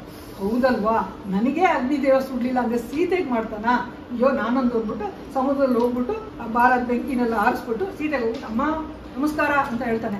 ಅವಾಗ ಸೀತೆ ಬಂದ್ಬಿಟ್ಟು ಏನು ಹೇಳ್ತಾಳೆ, ಅಪ್ಪ ನೀನು ಕುಶಲವಾಗಿದೆಯಲ್ಲ, ಆದಷ್ಟು ಬೇಗ ಹೋಗ್ಬಿಟ್ಟು ನನಗೆ ಒಂಚೂರು ರಾಮನ್ ನೆನಪು ಮಾಡುತ್ತೆ, ನೀನೇನು ಯೋಚನೆ ಮಾಡಬೇಡಮ್ಮ ಅಂತ ಹೇಳ್ಬಿಟ್ಟು ಈ ಶ್ಲೋಕ ಹೇಳ್ತಾರೆ. ನಿವೃತ್ತ ವನವಾಸಂತಂ ತ್ವಯಾ ಸಾರ್ಧಂ ಅರಿಂದಮಂ ಅಭಿಷಿಕ್ತಂ ಅಯೋಧ್ಯಾಯಾಂ ಕ್ಷಿಪ್ರಂ ದ್ರಕ್ಷಸಿ ರಾಘವಂ. ಸೀತೆ, ನಿನ್ನ ಪತಿ ಪರಾಕ್ರಮಶಾಲಿ ಮತ್ತು ಶತ್ರುವನ್ನು ಕೊಲ್ಲುತ್ತಾನೆ ಮತ್ತು ಯುದ್ಧದಲ್ಲಿ ಗೆಲ್ಲುತ್ತಾನೆ. ಆದಷ್ಟು ಬೇಗ ನೀನು ನಿನ್ನ ಪತಿಯನ್ನು ಸೇರುವೆ. ನೀವಿಬ್ಬರು ಅಯೋಧ್ಯೆಗೆ ಹಿಂದಿರುಗಿ ಸಿಂಹಾಸನದಲ್ಲಿ ಕೂತು ಪಟ್ಟಾಭಿಷೇಕವನ್ನು ನೀನು ನೋಡುವಂತೆ ಅಂತ ಹೇಳ್ತಾನೆ. ಆಯಿತು ಅಂತ ಹೇಳ್ಬಿಟ್ಟು ಅಲ್ಲಿಂದ ಹಂಗೆ ಹಾರ್ಬಿಡ್ತಾನೆ. ಈ ರಾಮ ಸುಗ್ರೀವ್ರ ಹತ್ರ ಬಂದ್ಬಿಟ್ಟು ಸೀತೆ ಕಂಡೆ ಅಂತ ಹೇಳ್ತಾರೆ. ಅಯ್ಯೋ ಕಂಡ್ಯಪ್ಪ, ಏನು ಹೇಳಿದ್ಲು ಹೇಳು, ಅವಳು ಕುಶಲವಾಗಿ ಅಲ್ವಾ, ಕುಶಲವಾಗಿದ್ದಾಳ, ಅದರ ರಾಕ್ಷಸಿ ಕಾಟ ಇದೆ, ಹಿಂಗೆಲ್ಲ ಇದೆ ಅಂತೆಲ್ಲ ಹೇಳ್ತಾನೆ. ಆದಷ್ಟು ಬೇಗ ನಿಮ್ಗೆ ಹೋಗ್ಬೇಕು ರಾಮ ಅಂತ ಹೇಳ್ತಾರೆ. ಆಯ್ತಾಯ್ತು, ಇನ್ನೊಂದ್ಸಲ ಹೇಳು ನೀನೇನಾಯ್ತು, ನೀನೇನು ಹೇಳಿದೆ, ಅವಳೇನು ಹೇಳಿದ್ರು, ಮತ್ತೆಲ್ಲ ಕತ್ತ ನೋಡಿ ನಿಮಗೆ ಚೂಡಾಮಣಿ ಕೊಟ್ಟಿಲ್ಲ. ಅಯ್ಯೋ ಇದು ನೋಡಿದ ತಕ್ಷಣ ನಮಗೆ ನಮ್ಮ ತಂದೆ ನಮ್ಮ ಅತ್ತೆ ಸೀತೆ ಎಲ್ಲ ಬರ್ತಾರೆ ಅಂತ ಅಳ್ತಾನೆ, ಜೋರಾಗಿ ಅಳ್ತಾನೆ ರಾಮ. ಅದು ನೋಡ್ಬಿಟ್ಟು ಆಮೇಲೆ ನೀನೇನು ಹೇಳಿದೆ ಅಂತ, ಇಲ್ಲ ನಾನು ಹೇಳಿದೆ ಆದಷ್ಟು ಬೇಗ ರಾಮ ಬಂದ್ಬಿಟ್ಟು ರಾವಣನ ಕೊಂದು ನೀನು ಕರ್ಕೊಂಡು ವನವಾಸ ಮುಗಿಸಿ ಇನ್ನು ಅಯೋಧ್ಯೆ ಕರ್ಕೊಂಡು ಹೋಗ್ತಾನೆ, ನಿಮ್ಮಿಬ್ಬರು ಪಟ್ಟಾಭಿಷೇಕ ಆಗುತ್ತೆ, ಏನು ಯೋಚನೆ ಮಾಡಬೇಡ ಅಂದ್ಬಿಟ್ಟು ರಾಮನ ಹತ್ರನ ಈ ಸ್ತೋತ್ರನ ಇದು ಮಾಡ್ತಾನೆ. ನಿವೃತ್ತ ವನವಾಸಂ ತಂ ತ್ವಯಾ ಸಾರ್ಧಂ ಅರಿಂದಮಂ ಅಭಿಷಿಕ್ತಂ ಅಯೋಧ್ಯಾಯಾಂ ಕ್ಷಿಪ್ರಂ ದ್ರಕ್ಷಸಿ ರಾಘವಂ. ಇದು ಸುಂದರಕಾಂಡದ 68ನೇ ಸರ್ಗದ ಲಾಸ್ಟ್ ಬಟ್ ಒಂದು ಶ್ಲೋಕ ಇದು. ಇದನ್ನ ರಾಮನ ಹತ್ರನೂ ಹೇಳ್ತಾನೆ, ಸೀತೆ ಹತ್ರನೂ ಹೇಳ್ತಾನೆ. ಅವಾಗ ಮನಸ್ಸಿನಲ್ಲೇ ಅವರಿಬ್ಬರ ಪಟ್ಟಾಭಿಷೇಕವನ್ನು ಅವನು ಮಾಡ್ದಂಗಾಗುತ್ತೆ. ಸೊ ಹೀಗಾಗಿ ಈ 9 ನವಗ್ರಹ ಸ್ತೋತ್ರಗಳು. ಇದಕ್ಕೆ ನಾನೊಂದು ಹೇಳ್ತೀನಿ, ಈಗ ಗ್ರಹಗಳು, ಇದಕ್ಕೆ ಸಂಬಂಧಪಟ್ಟ ಗ್ರಹಗಳು, ಇದಕ್ಕೆ ಅರ್ಥ ಮತ್ತು ಫಲಶ್ರುತಿನ ಈಗ ಹೇಳ್ತೀನಿ. ಈಗ ನಾವೆಲ್ಲರೂ ಒಟ್ಟಿಗೆ ಹೇಳೋಣ ಇದನ್ನ, ಈ ಶ್ಲೋಕನ. ಸೊ ದಟ್ ಈಗ ಫಸ್ಟ್ ಶ್ಲೋಕ ಹೇಳಿದ್ರೆ ಸೂರ್ಯ ಶಾಂತಿ ಆಗುತ್ತೆ, ಸೆಕೆಂಡ್ ಶ್ಲೋಕ ಆಗಿದ್ರೆ ಇದು ಚಂದ್ರ ಶಾಂತಿ ಆಗುತ್ತೆ, ಮೂರನೇದು ಮಂಗಳ ಶಾಂತಿ ಆಗುತ್ತೆ. ಸೊ ಎಲ್ಲ ನವಗ್ರಹ ಇದೂ ಆಗುತ್ತೆ. ಇದು ಹೇಳಿದ್ರೆ ಎಲ್ಲ ಒಟ್ಟಿಗೆ ಹೇಳೋಣ. ಅದಾದ್ಮೇಲೆ ನಾನು ಅದಕ್ಕೆ ಸಂಬಂಧಪಟ್ಟ ಇದು ಮತ್ತೆ ಗ್ರಹಗಳು ಮತ್ತೆ ರತ್ನಗಳು ಫಲಶ್ರುತಿ ಹೇಳ್ತೀನಿ. ತಥೋ ರಾವಣ ನೀತಾಯ ಸೀತಾಯ ಶತ್ರುಕರ್ಷಣಃ ಈಯೇಷ ಪದಮನ್ವೇಷ್ಟುಂ ಚಾರಣಾಚರಿತೆ ಪತಿ. ಇದು ಇಲ್ಲ, ಇದು ನಾನು ಹೇಳ್ತೀನಿ. ಇದಾದ್ಮೇಲೆ ನೆಕ್ಸ್ಟ್ ಆ ಶ್ಲೋಕ ಆಮೇಲೆ ಹೇಳೋಣ, ಇದಾದ್ಮೇಲೆ ಆ ಶ್ಲೋಕ ಹೇಳೋಣ. ಇದು ರಾಮಾಯಣದಲ್ಲಿ 12,000 ಶ್ಲೋಕ, ಇಡೀ 24,000 ಶ್ಲೋಕ ಇದೆ ಅಂತ ಹೇಳಿದ್ರೆ ಇಡೀ ರಾಮಾಯಣದಲ್ಲಿ ಇದು 12ನೇ ಸಾವಿರ ಶ್ಲೋಕ, ಹೃದಯದಲ್ಲಿ ಇರುವಂಥದ್ದು. ಇದು ಪ್ರಥಮ ಸುಂದರಕಾಂಡದ ಪ್ರಥಮ ಸರ್ಗದ ಪ್ರಥಮ ಶ್ಲೋಕ, 12ನೇ ಸಾವಿರದ ಶ್ಲೋಕ. ಇದು ಗಾಯತ್ರಿ ಛಂದಸ್ನಲ್ಲಿ ಇದೆ. ಇದು ರಾಮಾಯಣದ ಹೃದಯ ಭಾಗದಲ್ಲಿದೆ. ಸೊ ಗಾಯತ್ರಿಯ ಒಂದು ಇದು ಇಷ್ಟದೇವರು ಸೂರ್ಯನ ಪ್ರತಿನಿಧಿಸಿದೆ ಗಾಯತ್ರಿ. ಹಾಗಾಗಿ ಇದು ಅವನು ಆಕಾಶನ ಸೆಲೆಕ್ಟ್ ಮಾಡ್ಕೊಳ್ತಾನೆ. ಆಂಜನೇಯ ಆಕಾಶದಲ್ಲಿ ಸೂರ್ಯ ಇದೆ, ಸೂರ್ಯದೇವ ಬಂದು ಆಂಜನೇಯನ ಗುರು. ಹಾಗಾಗಿ ಈ ಶ್ಲೋಕ ಸೂರ್ಯನ ಕುರಿತಾಗಿದೆ. ಸೂರ್ಯನ ಗ್ರಹಕ್ಕೂ ಈ ಶ್ಲೋಕಕ್ಕೂ ಸಂಬಂಧ ಇದೆ. ಯಾರ್ಯಾರಿಗೆ ಸೂರ್ಯ ಗ್ರಹ ಶಾಂತಿ ಆಗಬೇಕು ಈ ಶ್ಲೋಕವನ್ನು ಹೇಳ್ಕೊಂಡ್ರೆ ಸೂರ್ಯ ಶಾಂತಿ ಆಗುತ್ತೆ ಅಂತ ಹೇಳ್ತಾರೆ. ಆಮೇಲೆ ಇದಕ್ಕೆ ಸೂರ್ಯನಿಗೆ ಒಂದು ರತ್ನ ಅಂತ ಇರುತ್ತೆ, ಅದು ಮಾಣಿಕ್ಯ, ರೂಬಿ ಅಂತ ಹೇಳ್ತಾರೆ. ಒಂದೊಂದು ಗ್ರಹಕ್ಕೆ ಒಂದೊಂದು ರತ್ನ ಅಂತ ಇರುತ್ತೆ, ನವ ಗ್ರಹಗಳೇ ನವರತ್ನ ಅಂತ ಇರುತ್ತೆ. ಸೊ ಇದು ಸೂರ್ಯನಿಗೆ ಮಾಣಿಕ್ಯ. ಆಮೇಲೆ ಈ ಶ್ಲೋಕನ ಹೇಳ್ಕೊಳ್ಳೋದ್ರಿಂದ ಫಲಶ್ರುತಿ ಏನಪ್ಪಾ ಅಂತಂದ್ರೆ ಸದೃಢ ಆರೋಗ್ಯ, ದೀರ್ಘಾಯಸ್ಸು ಮತ್ತು ಉಜ್ವಲ ಭವಿಷ್ಯ ಅದಿರುತ್ತೆ. ಈಗ ಸೆಕೆಂಡ್ ಶ್ಲೋಕನ ಹೇಳ್ಕೊಳ್ಳೋಣ. ಯಸ್ಯ ಶ್ವೇತಾನಿ ಚತ್ವಾರಿ ವಾನರೇಂದ್ರ ಯಥಾ ತವ ಸ್ಮೃತಿರ್ಮತೆ ಧೃತಿದಾಕ್ಷಂ ಸಕರ್ಮ ಸುನಸೀದತಿ. ಇಲ್ಲಿ ಸ್ಮೃತಿ, ಮತಿ, ಧೃತಿದಾಕ್ಷ ಅಂದ್ರೆ ಸಮಯ ಸ್ಫೂರ್ತಿ, ಧೈರ್ಯ, ವಿವೇಕ, ದಕ್ಷತೆ ಇದೆಲ್ಲ ಮನಸ್ಸಿಗೆ ಸಂಬಂಧಪಟ್ಟಿದ್ದು. ಹಾಗಾಗಿ ಚಂದ್ರಮ ಮನಸ್ಸೋ ಜಾತಃ ಅಂತ ಹೇಳ್ತಾರೆ. ತುಂಬಾ ಇದಿದ್ದಾಗ ಇವನೇನ್ ಮಾಡ್ತಾನೆ, ಆರಿದ್ದು ಸಮುದ್ರ ಲಂಘನ ಮಾಡ್ತಾನೆ, ಸಮುದ್ರದಲ್ಲಿ ಮುತ್ತು ಸಿಗುತ್ತೆ. ಹಾಗಾಗಿ ಈ ಒಂದು ಶ್ಲೋಕ ಬಂದಿದ್ದೇನೆ ಚಂದ್ರನಿಗೆ ಸಂಬಂಧಪಟ್ಟಿದೆ, ಚಂದ್ರಗ್ರಹ ಶಾಂತಿ ಆಗುತ್ತೆ. ಇದರ ರತ್ನ ಬಂದಿದೆ ಮುತ್ತು. ಇದನ್ನ ಯಾರ್ಯಾರು ಹೇಳ್ಕೊಳ್ತಾರೋ ಅವರಿಗೆ ಒಳ್ಳೆ ವಿದ್ಯಾಭ್ಯಾಸ, ವೃತ್ತಿ, ವ್ಯಾಪಾರ ಇವುಗಳಲ್ಲಿ ಅಭಿವೃದ್ಧಿ ಆಗುತ್ತದೆ. ಮೂರನೇದು ಅನಿರ್ವೇದ ಶ್ರಿಯೋ ಮೂಲಂ ಅನಿರ್ವೇದ ಪರಂ ಸುಖಂ ಅನಿರ್ವೇದೋ ಹಿ ಸತತಂ ಸರ್ವಾರ್ಥೇಷು ಪ್ರವರ್ತಕಃ. ನಮ್ಮಲ್ಲಿ ಯಾವುದೇ ಮಾನಸಿಕ ಚಿಂತೆ, ಡಿಪ್ರೆಷನ್ ಇದಕ್ಕೆಲ್ಲ ಅಂಗಾರಕ ಕಾರಣ ಆಗ್ತಾನೆ. ಅವನು ಭೂಮಿ ಪುತ್ರ. ಇವನೇನ್ ಮಾಡ್ತಾನೆ, ಆಂಜನೇಯ ಇಡೀ ಭೂಮಿ ಲಂಕೆದಲ್ಲಿ ಭೂಮಿಯಲ್ಲಿ ಹುಡುಕ್ತಾನೆ, ಅವ್ರು ಸಿಗಲ್ಲ, ಸೀತೆ ಸಿಗಲ್ಲ. ಅವಾಗ ಅವನು ಒಂಥರ ಡಿಪ್ರೆಷನ್ ಮೂಡ್ ಹೋಗ್ಬಿಡ್ತಾನಲ್ವಾ. ಹಾಗಾಗಿ ಈ ಒಂದು ಶ್ಲೋಕ ಬಂದಿದ್ದೇನೆ ಮಂಗಳನಿಗೆ ಸಂಬಂಧಪಟ್ಟಿದ್ದು. ಇದರ ರತ್ನ ಬಂದಿದೆ ಹವಳ. ಇದರ ಫಲಶ್ರುತಿ ಏನಪ್ಪಾ ಈ ಶ್ಲೋಕ ಹೇಳ್ಕೊಂಡ್ರೆ ಉದ್ಯಮದಲ್ಲಿ ಅಭಿವೃದ್ಧಿ. ಈ ಮಂತ್ರ ಹೇಳಿದ್ರೆ ಡಿಪ್ರೆಷನ್ ಇಂದ ಹೊರಗಡೆ ಬರ್ತಾರೆ, ಉತ್ಸಾಹ ಹೆಚ್ಚುತ್ತದೆ, ಸಾಲ ಏನಾದ್ರು ಋಣಬಾಧೆ ಇದ್ದರೆ ತೀರುತ್ತದೆ, ಅಂಗಾರಕ ದೋಷ ಇದ್ದರೆ ನಿವಾರಣೆ ಆಗ್ತದೆ. ಇದು ಇದರ ಫಲ. ನೆಕ್ಸ್ಟ್ 4ನೇದು ನಮೋಸ್ತು ರಾಮಾಯ ಲಕ್ಷ್ಮಣಾಯ ದೇವೈ ಚ ತಸ್ಯೈ ಜನಕಾತ್ಮಜಾಯೇ ನಮೋಸ್ತು ರುದ್ರೇಂದ್ರಯಮಾನಿಲೇಭ್ಯಃ ನಮೋಸ್ತು ಚಂದ್ರಾರ್ಕಮರುದ್ಗಣೇಭ್ಯಃ. ಇವನಿಗೆ ಎಲ್ಲ ಡಿಪ್ರೆಷನ್ ಒಳಗಾಗ್ತಾನೆ. ಆಮೇಲೆ ಅನ್ಸುತ್ತೆ ನಾನು ದೇವ್ರನ್ನ ಬೇಡ್ಕೊಳ್ಳಿಲ್ವಲ್ಲ ಅಂತ ಬುದ್ಧಿ ತೋಚುತ್ತೆ. ಯಾವಾಗ್ಲೂ ಬುಧ ಬಂದಿದ್ದೇನೆ ಬುದ್ಧಿಕಾರಕ, ಬುದ್ಧಿ ಹೊಳೆಯುತ್ತೆ. ಆಮೇಲೆ ಈ ಶ್ಲೋಕ ಹೇಳ್ಕೊಳ್ತಾನೆ, ಆ ಶ್ಲೋಕವನ್ನು ಕೊಡ್ತಾನೆ, ಎಲ್ಲ ಸಿಗುತ್ತೆ. ಹಾಗಾಗಿ ಈ ಶ್ಲೋಕ ಬುಧನಿಗೆ ಸಂಬಂಧಪಟ್ಟಿದ್ದು. ಇದರ ಒಂದು ಏನದು ಮರಗತ ಅಥವಾ ಪಚ್ಚೆ, ಇದದು ಸ್ಟೋನ್. ಫಲಶ್ರುತಿ ಏನಪ್ಪಾ ಇದಕ್ಕೆ ಅಂದ್ರೆ ಸಮಯಕ್ಕೆ ಸರಿಯಾಗಿ ಬುದ್ಧಿ ಹೊಳೆಯುತ್ತೆ ಈ ಶ್ಲೋಕ ಹೇಳ್ಕೊಂಡ್ರೆ. ಮತ್ತೆ ರಾಮ, ಲಕ್ಷ್ಮಣ, ಸೀತೆ ಇವರ ಎಲ್ಲಾ ಕೃಪೆಯನ್ನು ನಿಮಗೆ ಸಿಗುತ್ತೆ.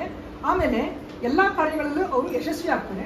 ನಿಮ್ಗೆ ಯಾವುದೇ ಒಂದು ಕೆಲಸ ಆಗ್ಬೇಕು ಅಂದ್ರೆ ಈ ಶ್ಲೋಕ ಹೇಳ್ಕೊಂಡು ಹೊರಟ್ರೆ ನಿಮ್ ಕೆಲಸ ಖಂಡಿತ ಆಗುತ್ತೆ. ಅದೊಂದು ಹೇಳ್ಕೊಂಡು ಹೊರಟ್ರೆ ನಿಮ್ಗೆ ಡೌಟ್ ಇರುತ್ತೆ ಕೆಲವು ಆಗುತ್ತೋ ಇಲ್ವೋ ಅಂತ. ಬಟ್ ಈ ಶ್ಲೋಕ ಹೇಳ್ಕೊಂಡು ಹೋದ್ರೆ ನಿಮ್ಮ ಎಲ್ಲ ಕೆಲಸನೂ ಸಕ್ಸಸ್ ಆಗುತ್ತೆ ಅಂತ ಹೇಳ್ತಾರೆ. ಆಮೇಲೆ ನೆಕ್ಸ್ಟ್ ಶ್ಲೋಕ ಪ್ರಿಯಾನ್ನ ಸಂಭವೇ ದುಃಖಂ ಅಪ್ರಿಯಾದಧಿಕಂ ಭಯಂ ತಾಭ್ಯಾಂ ಹಿ ಯೇ ವಿಯುಜ್ಯಂತೆ ನಮಸ್ತೇಷಾಂ ಮಹಾತ್ಮನಾಂ. ಇದು ವೇದಾಂತದ ಉಪದೇಶ ಆಗ್ಬಿಟ್ಟಿದೆ. ಅಂದ್ರೆ ಪ್ರಿಯ ಅಪ್ರಿಯ ಎಲ್ಲ ಮಹಾತ್ಮರಿಗೆ ಒಂದೇ ಅಂದ್ಬಿಟ್ಟು ಅದು ತತ್ವಜ್ಞಾನಕ್ಕೆ ಸಂಬಂಧಪಟ್ಟಿದ್ದು. ತತ್ವಜ್ಞಾನಕ್ಕೆ ಇದು ಕರೆಸ್ಪಾಂಡೆಂಟ್ ಗ್ರಹ ಗುರು. ಏಕೆಂದ್ರೆ ಅಲ್ಲಿ ಗುರು ಬಂದಿದ್ದಾಗಲೇ ಇವಳಿಗೆ ಅದು ತೋಚುತ್ತೆ. ಈಗ ನಾನು ಹೇಳ್ದಂಗೆ ಇವಳು ಜೀವಾತ್ಮ, ಅವನು ಪರಮಾತ್ಮ ರಾಮ, ಅವರಿಬ್ಬರನ್ನ ಸೇರಿಸೋದು ಗುರು ಅನ್ನತಕ್ಕಂಥ ಆಂಜನೇಯ. ಈಗ ಗುರು ಬಂದ್ಬಿಟ್ಟು ದೇವರ ಸ್ವರೂಪನ ನಿಮಗೆ ವರ್ಣಿಸ್ತಾನೆ. ಇವಾಗ ಹೆಂಗೆ ಅಂದ್ರೆ ನಾರದರು ಧ್ರುವನಿಗೆ ಹೇಳ್ತಾರೆ ಏನಂತ ಅಂದ್ರೆ ತುಂಬಾ ಇದಿರುತ್ತೆ, ಏನೋ ವಿಷ್ಣು ಹೇಗಿರ್ತಾನೆ, ಶಂಖಚಕ್ರ ಗದಾಪಾಣಿಯಾಗಿರ್ತಾನೆ ವಿಷ್ಣು. ಹಾಗಾಗಿ ನೀನು ಅವನ ಓಂ ನಮೋ ಭಗವತೆ ವಾಸುದೇವಾಯ ಅಂತ ಹೇಳ್ಬಿಟ್ಟು ಅವನ ನಾಮನ ನೀನು ಹೇಳ್ಕೊಳ್ತಾ ಇರು, ಮತ್ತೆ ರೂಪನ ಈ ರೀತಿ ಧ್ಯಾನಿಸ್ತಾ ಇರು. 6 ತಿಂಗಳು ನೀನು ತಪಸ್ ಮಾಡೋಷ್ಟು ದೇವ್ರು ನಿನ್ಗೆ ಪ್ರತ್ಯಕ್ಷ ಆಗ್ತಾರೆ. ಇಲ್ಲಿ ಹಂಗೆ ಬಂದ್ಬಿಟ್ಟು ಸೀತೆ ಹತ್ರ ಬಂದು ರಾಮ ಹೀಗೆ ಹಾಗೆ ಅಂತ ಹೇಳಿ ಗುರು ರೂಪದಲ್ಲಿ ಬಂದು ಹೇಳ್ತಾನಲ್ಲ. ಹಾಗಾಗಿ ಇದು ಗುರು. ಇದಕ್ಕೆ ರತ್ನ ಬಂದಿದ್ದೇನೆ ಪುಷ್ಯರಾಗ. ಇದಕ್ಕೆ ಫಲಶ್ರುತಿ ಸತ್ಸಂಗ, ಆತ್ಮಜ್ಞಾನ, ಸುಖ ದುಃಖಾದಿ ದ್ವಂದ್ವಗಳಿಂದ ಮುಕ್ತಿ, ಆಮೇಲೆ ಮೆಂಟಲ್ ಬ್ಯಾಲೆನ್ಸ್ ಸಿಗ್ತದೆ ಇದು. ಆಮೇಲೆ ಈ ಶ್ಲೋಕ ಹೇಳ್ಕೊಂಡೆ ದೈವ ಕೃಪೆಗೆ ಪಾತ್ರರಾಗ್ತಾರೆ ಅಂತ ಹೇಳ್ತಾರೆ. ಸೊ ನೆಕ್ಸ್ಟ್ ಶ್ಲೋಕ. ರಾಮ ಸರ್ವಸತ್ವ ಮನೋಹರಃ ರೂಪದಾಕ್ಷಿಣ್ಯ ಸಂಪನ್ನಃ ಪ್ರಸೂತೋ ಜನಕಾತ್ಮಜೇ. ಈ ಶ್ಲೋಕ ಸುಂದರಕಾಂಡದಲ್ಲಿ ವಜ್ರದ ಇದೆಯಂತೆ. ಸೊ ಸೀತೆ ಕಣ್ಣು ರಾಮನ ಬಗ್ಗೆ ಎಕ್ಸ್ಪ್ಲೇನ್ ಮಾಡಿದ ತಕ್ಷಣ ಕಣ್ಣು ಪಿಳಪಿಳ ಅಂದ್ಬಿಟ್ಟು ವಜ್ರದಂತೆ ಹೊಳೆಯುತ್ತಂತೆ. ಸೊ ವಜ್ರನಿಗೆ ಕರೆಸ್ಪಾಂಡೆಂಟ್ ಗ್ರಹ ಬಂದಿದ್ದೇನೆ ಶುಕ್ರ. ಹಾಗಾಗಿ ಈ ಶ್ಲೋಕ ಶುಕ್ರನನ್ನ ಕುರಿತಾಗಿದೆ. ಅದಕ್ಕೆ ಶುಕ್ರನ ರತ್ನ ಬಂದಿದ್ದೇನೆ ಡೈಮಂಡ್, ವಜ್ರ. ಇದನ್ನ ಫಲಶ್ರುತಿ ಏನು ಅಂದ್ರೆ ಆಕರ್ಷಕ ವ್ಯಕ್ತಿತ್ವ, ಸದೃಢ ಆರೋಗ್ಯ ಮತ್ತು ಶ್ರೀರಾಮನಲ್ಲಿ ಅತಿಶಯವಾದ ಭಕ್ತಿ ಇರುತ್ತೆ ಅಂತ. ನೆಕ್ಸ್ಟ್. ಜಯತಿ ಬಲೋ ರಾಮೋ ಲಕ್ಷ್ಮಣಶ್ಚ ಮಹಾಬಲಃ ದಾಸೋಹಂ ಕೌಸಲೇಂದ್ರಸ್ಯ ರಾಮಸ್ಯ ಶಿಷ್ಟ ಕರ್ಮಣಃ. ಈ ಶನಿನಲ್ಲಿ 7.5 ಅಷ್ಟಮ ಶನಿ ಅದೆಲ್ಲ ಇರುತ್ತೆ. ಇಷ್ಟು ದಿವಸ ಸೀತೆಗೆ ಶನಿ ಕಾಟ ಇತ್ತು. ಈಗ ಆಂಜನೇಯ ಬಂದಲ್ಲಿ ಕೂತ್ಕೊಂಡ, ಅವಳ ಶನಿ ಹೋಯ್ತು, ರಾವಣನ್ ಹಿಡಿತು. ಹಾಗಾಗಿ ಈ ಶ್ಲೋಕದಲ್ಲಿ ರಾಮ, ಲಕ್ಷ್ಮಣ, ಆಂಜನೇಯ ಎಲ್ಲ ಇರೋದ್ರಿಂದ ಆಂಜನೇಯನಿಗೆ ಈ ಶನಿ ಬಂದಿದ್ದಾನೆ, ಈಶ್ವರನ್ ಹಿಡಿದಿದ್ದಾನೆ, ಆದ್ರೆ ಆಂಜನೇಯನ ಹಿಡಿಯಕ್ಕಾಗಿಲ್ಲ. ಆಮೇಲೆ ದಶರಥ ಕೃತ ಶನಿ ಸ್ತೋತ್ರ ಅಂತ ಇರುತ್ತೆ, ಅದನ್ನ ಹೇಳಿದ್ರೆ 7.5 ಎಲ್ಲ ಪ್ರಭಾವ ಎಲ್ಲ ಕಮ್ಮಿ ಆಗುತ್ತೆ ಅಂತ ಹೇಳ್ತಾರೆ. ಸೊ ಹಾಗಾಗಿ ಈ ಒಂದು ಶ್ಲೋಕಕ್ಕೂ ಮತ್ತೆ ಈ ಶನಿ ಗ್ರಹಕ್ಕೂ ಸಂಬಂಧ ಇದೆ. ಅವನ ಒಂದು ರತ್ನ ಬಂದಿದ್ದೇನೆ ನೀಲ. ಅದ ಫಲಶ್ರುತಿ ಏನು ಅಂತಂದ್ರೆ ವೈರಿಗಳು ಯಾರಾದ್ರೂ ಇದ್ರೆ ಅವ್ರು ಇದಾಗ್ತಾರೆ. ಆಮೇಲೆ ಈಗ ವೈರಿಗಳು, ಹೊರಗಡೆ ವೈರಿಗಳಿಗಿಂತ ಕಾಮಕ್ರೋಧಾದಿಗಳು ಅವೇ ದೊಡ್ಡ ವೈರಿಗಳು ನಮಗೆ. ಕಾಮ, ಕ್ರೋಧ, ಲೋಭ, ಮೋಹ, ಮದ, ಮಾತ್ಸರ್ಯ ಇಂಥ ಇದರಿಂದ ಮುಕ್ತಿ ಮತ್ತು ಶನಿ ಕಾಟದಿಂದ ಮುಕ್ತಿ, ಈ ಒಂದು ಫಲಶ್ರುತಿ ಇದೆ ಈ ಒಂದು ಶ್ಲೋಕ ಹೇಳ್ಕೊಂಡ್ರೆ ಅಂತ. ನೆಕ್ಸ್ಟ್. ಯಜ್ಜಸ್ತಿ ಪರಿಶುಶ್ರೂಷಾ ಯಜ್ಜಸ್ತಿ ಚರಿತಂ ತಪಃ ಯದಿ ವಾಸ್ತಿ ಏಕಪತ್ನಿತ್ವಂ ಶೀತೋ ಭವಹನುಮತಃ. ಈ ಜ್ಯೋತಿಷಕರೆಲ್ಲ ಈ ಚರ್ಮ ವ್ಯಾಧಿಗಳಾದ ಬೆಂಕಿಯಿಂದ ಸುಡೋದು ಅಥವಾ ಕುಷ್ಠರೋಗ ಮುಂತಾದ ಇದಕ್ಕೆ ರಾಹುಗೂ ಅದಕ್ಕೂ ಸಂಬಂಧ ಇದೆ ಅಂತ ಹೇಳ್ತಾರೆ. ಈಗ ಆಂಜನೇಯಂಗೆ ಬೆಂಕಿ ಮಾಡೋ ಸುಡ್ಲಿಲ್ಲ, ಒಂದು ಕರೆ ಸಹ ಬರಲಿಲ್ಲ. ಹಾಗಾಗಿ ಈ ಶ್ಲೋಕಕ್ಕೂ ರಾಹು ಗ್ರಹಕ್ಕೂ ಸಂಬಂಧ ಇದೆ. ಅವನ ಒಂದು ರತ್ನ ಬಂದು ಗೋಮೇಲಕ. ಈ ಶ್ಲೋಕನ ಹೇಳ್ಕೊಳ್ಳೋದ್ರಿಂದ ಏನಾಗುತ್ತೆ ಅಂದ್ರೆ ಬೆಂಕಿ ಅನಾಹುತದಿಂದ ಮುಕ್ತಿ, ಸ್ತ್ರೀಯರಿಗೆ ದೀರ್ಘ ಸುಮಂಗಲಿತ್ವಕ್ಕಾಗಿ, ಮತ್ತೆ ಪಂಚಭೂತಗಳು ಈ ಶ್ಲೋಕ ಪಠಿಸುವ ಒಂದು ಸ್ನೇಹದಿಂದ ಇರ್ತಂತೆ. ಸ್ತ್ರೀಯರು ತಮ್ಮ ಪತಿದೇವರ ನಿರಂತರ ಪ್ರೀತಿಯನ್ನು ಪಡಿತಾರಂತೆ ಈ ಶ್ಲೋಕವನ್ನು ಪಠಿಸಿದ್ರೆ. ಸೊ ಇದು ನೆಕ್ಸ್ಟ್ ಲಾಸ್ಟ್.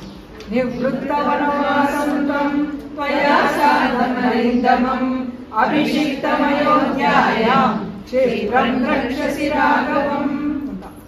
ಈಗ ಮೋಕ್ಷಕಾರಕ ಕೇತು ಅಂತ ಹೇಳ್ತಾರೆ. ಈ ಇದರಲ್ಲಿ 2 ಇದರಿಂದ ಅವಳು ಬಿಡುಗಡೆ ಆಯ್ತಿದೆ. ಇಲ್ಲಿ ರಾವಣದಿಂದ ಬಿಡುಗಡೆ ಆಯ್ತು ಈ ಶ್ಲೋಕದಲ್ಲಿ, ಮತ್ತೆ ವನವಾಸದಿಂದನೂ ಬಿಡುಗಡೆ ಆಯ್ತು. ಹಾಗಾಗಿ ಈ ಒಂದು ಶ್ಲೋಕಕ್ಕೂ ಕೇತುಗೂ ಸಂಬಂಧ ಇದೆ ಅಂತ ಹೇಳ್ತಾರೆ. ಆಮೇಲೆ ಅದಕ್ಕೆ ಒಂದು ರತ್ನ ಬಂದಿದೆ ವೈಡೂರ್ಯ, ಕ್ಯಾಟ್ಸೈ ಅಂತ ಹೇಳ್ತಾರೆ. ಈ ಒಂದು ಶ್ಲೋಕ ಪಠಿಸೋದ್ರಿಂದ ಏನಾಗುತ್ತಪ್ಪ ಅಂದ್ರೆ ಎಲ್ಲಾ ವಿಧವಾದ ಕಷ್ಟ, ಯಾತನೆ, ಬಂಧನಗಳಿಂದ ಮುಕ್ತಿ, ಸಕಲ ಕಾರ್ಯಗಳಲ್ಲೂ ಯಶಸ್ಸು ಮತ್ತು ಮಂಗಳ ಕಾರ್ಯ ನಡೆಯುವುದಕ್ಕಾಗಿ ಈ ಶ್ಲೋಕವನ್ನು ಪಠಿಸಬೇಕು ಅಂತ ಹೇಳ್ತಾರೆ. ಸೊ ಹೀಗೆ ನವರತ್ನಗಳಾದ ಮಾಣಿಕ್ಯ, ಮುತ್ತು, ಹವಳ, ಪಚ್ಚೆ, ಪುಷ್ಪರಾಗ, ಮತ್ತೆ ವಜ್ರ, ನೀಲ, ಗೋಮೇಧಕ ಮತ್ತು ವೈಡೂರ್ಯ ಎಂಬ ಈ ನವರತ್ನಗಳನ್ನು ನವಶ್ಲೋಕದ ಮೂಲಕ ನಾನು ಶ್ರೀರಾಮಚಂದ್ರನ ಪಾದಗಳಿಗೆ ನಿಮ್ಮೆಲ್ಲರ ಪರವಾಗಿ ಅರ್ಪಿಸುತ್ತಿದ್ದೇನೆ. ಶ್ರೀರಾಮಚಂದ್ರನು ಎಲ್ಲರಿಗೂ ದೀರ್ಘಾಯಸ್ಸು, ಆರೋಗ್ಯ, ಶಾಂತಿ, ನೆಮ್ಮದಿ ಎಲ್ಲ ಕೊಟ್ಟು ಎಲ್ಲರ ಮನಸ್ಸಿನಲ್ಲಿ ಏನೇನು ಇದೆಯೋ ಇಷ್ಟ ಕಾಮಗಳೆಲ್ಲ ಸಿದ್ಧಿ ಆಗ್ಬಿಟ್ಟು ಅವ್ರು ಚೆನ್ನಾಗಿರಲಿ. ಮತ್ತೆ ಇಲ್ಲಿ ದೇಶಕ್ಕೆ ಒಳ್ಳೆ ಮಳೆ ಬೆಳೆ ಎಲ್ಲ ಬರಲಿ ಚೆನ್ನಾಗಿ. ಆಮೇಲೆ ಇದು ಒಳ್ಳೆ ರಾಜ ನಮಗೆ ಸಿಗಲಿ, ನಮ್ಮ ದೇಶ ಸುಭಿಕ್ಷವಾಗಿರಲಿ, ಮತ್ತೆ ರಾಮರಾಜ್ಯವಾಗಲಿ ಎಂದು ಪ್ರಾರ್ಥಿಸುತ್ತಾ ನವರತ್ನ ಈ ಸುಂದರಕಾಂಡದ ನವರತ್ನ ಮಾಲಾ ಎಂಬ ಉಪನ್ಯಾಸವನ್ನು ಮುಗಿಸುತ್ತಿದ್ದೇನೆ. ಜೈ ಹರೇ ನಮಃ, ಶ್ರೀ ಹರೇ ನಮಃ, ಶ್ರೀ ಹರೇ ನಮಃ. ಜಾನಕಿ ಕಾಂತ ಸ್ಮರಣಂ, ಜಯ ಜಯ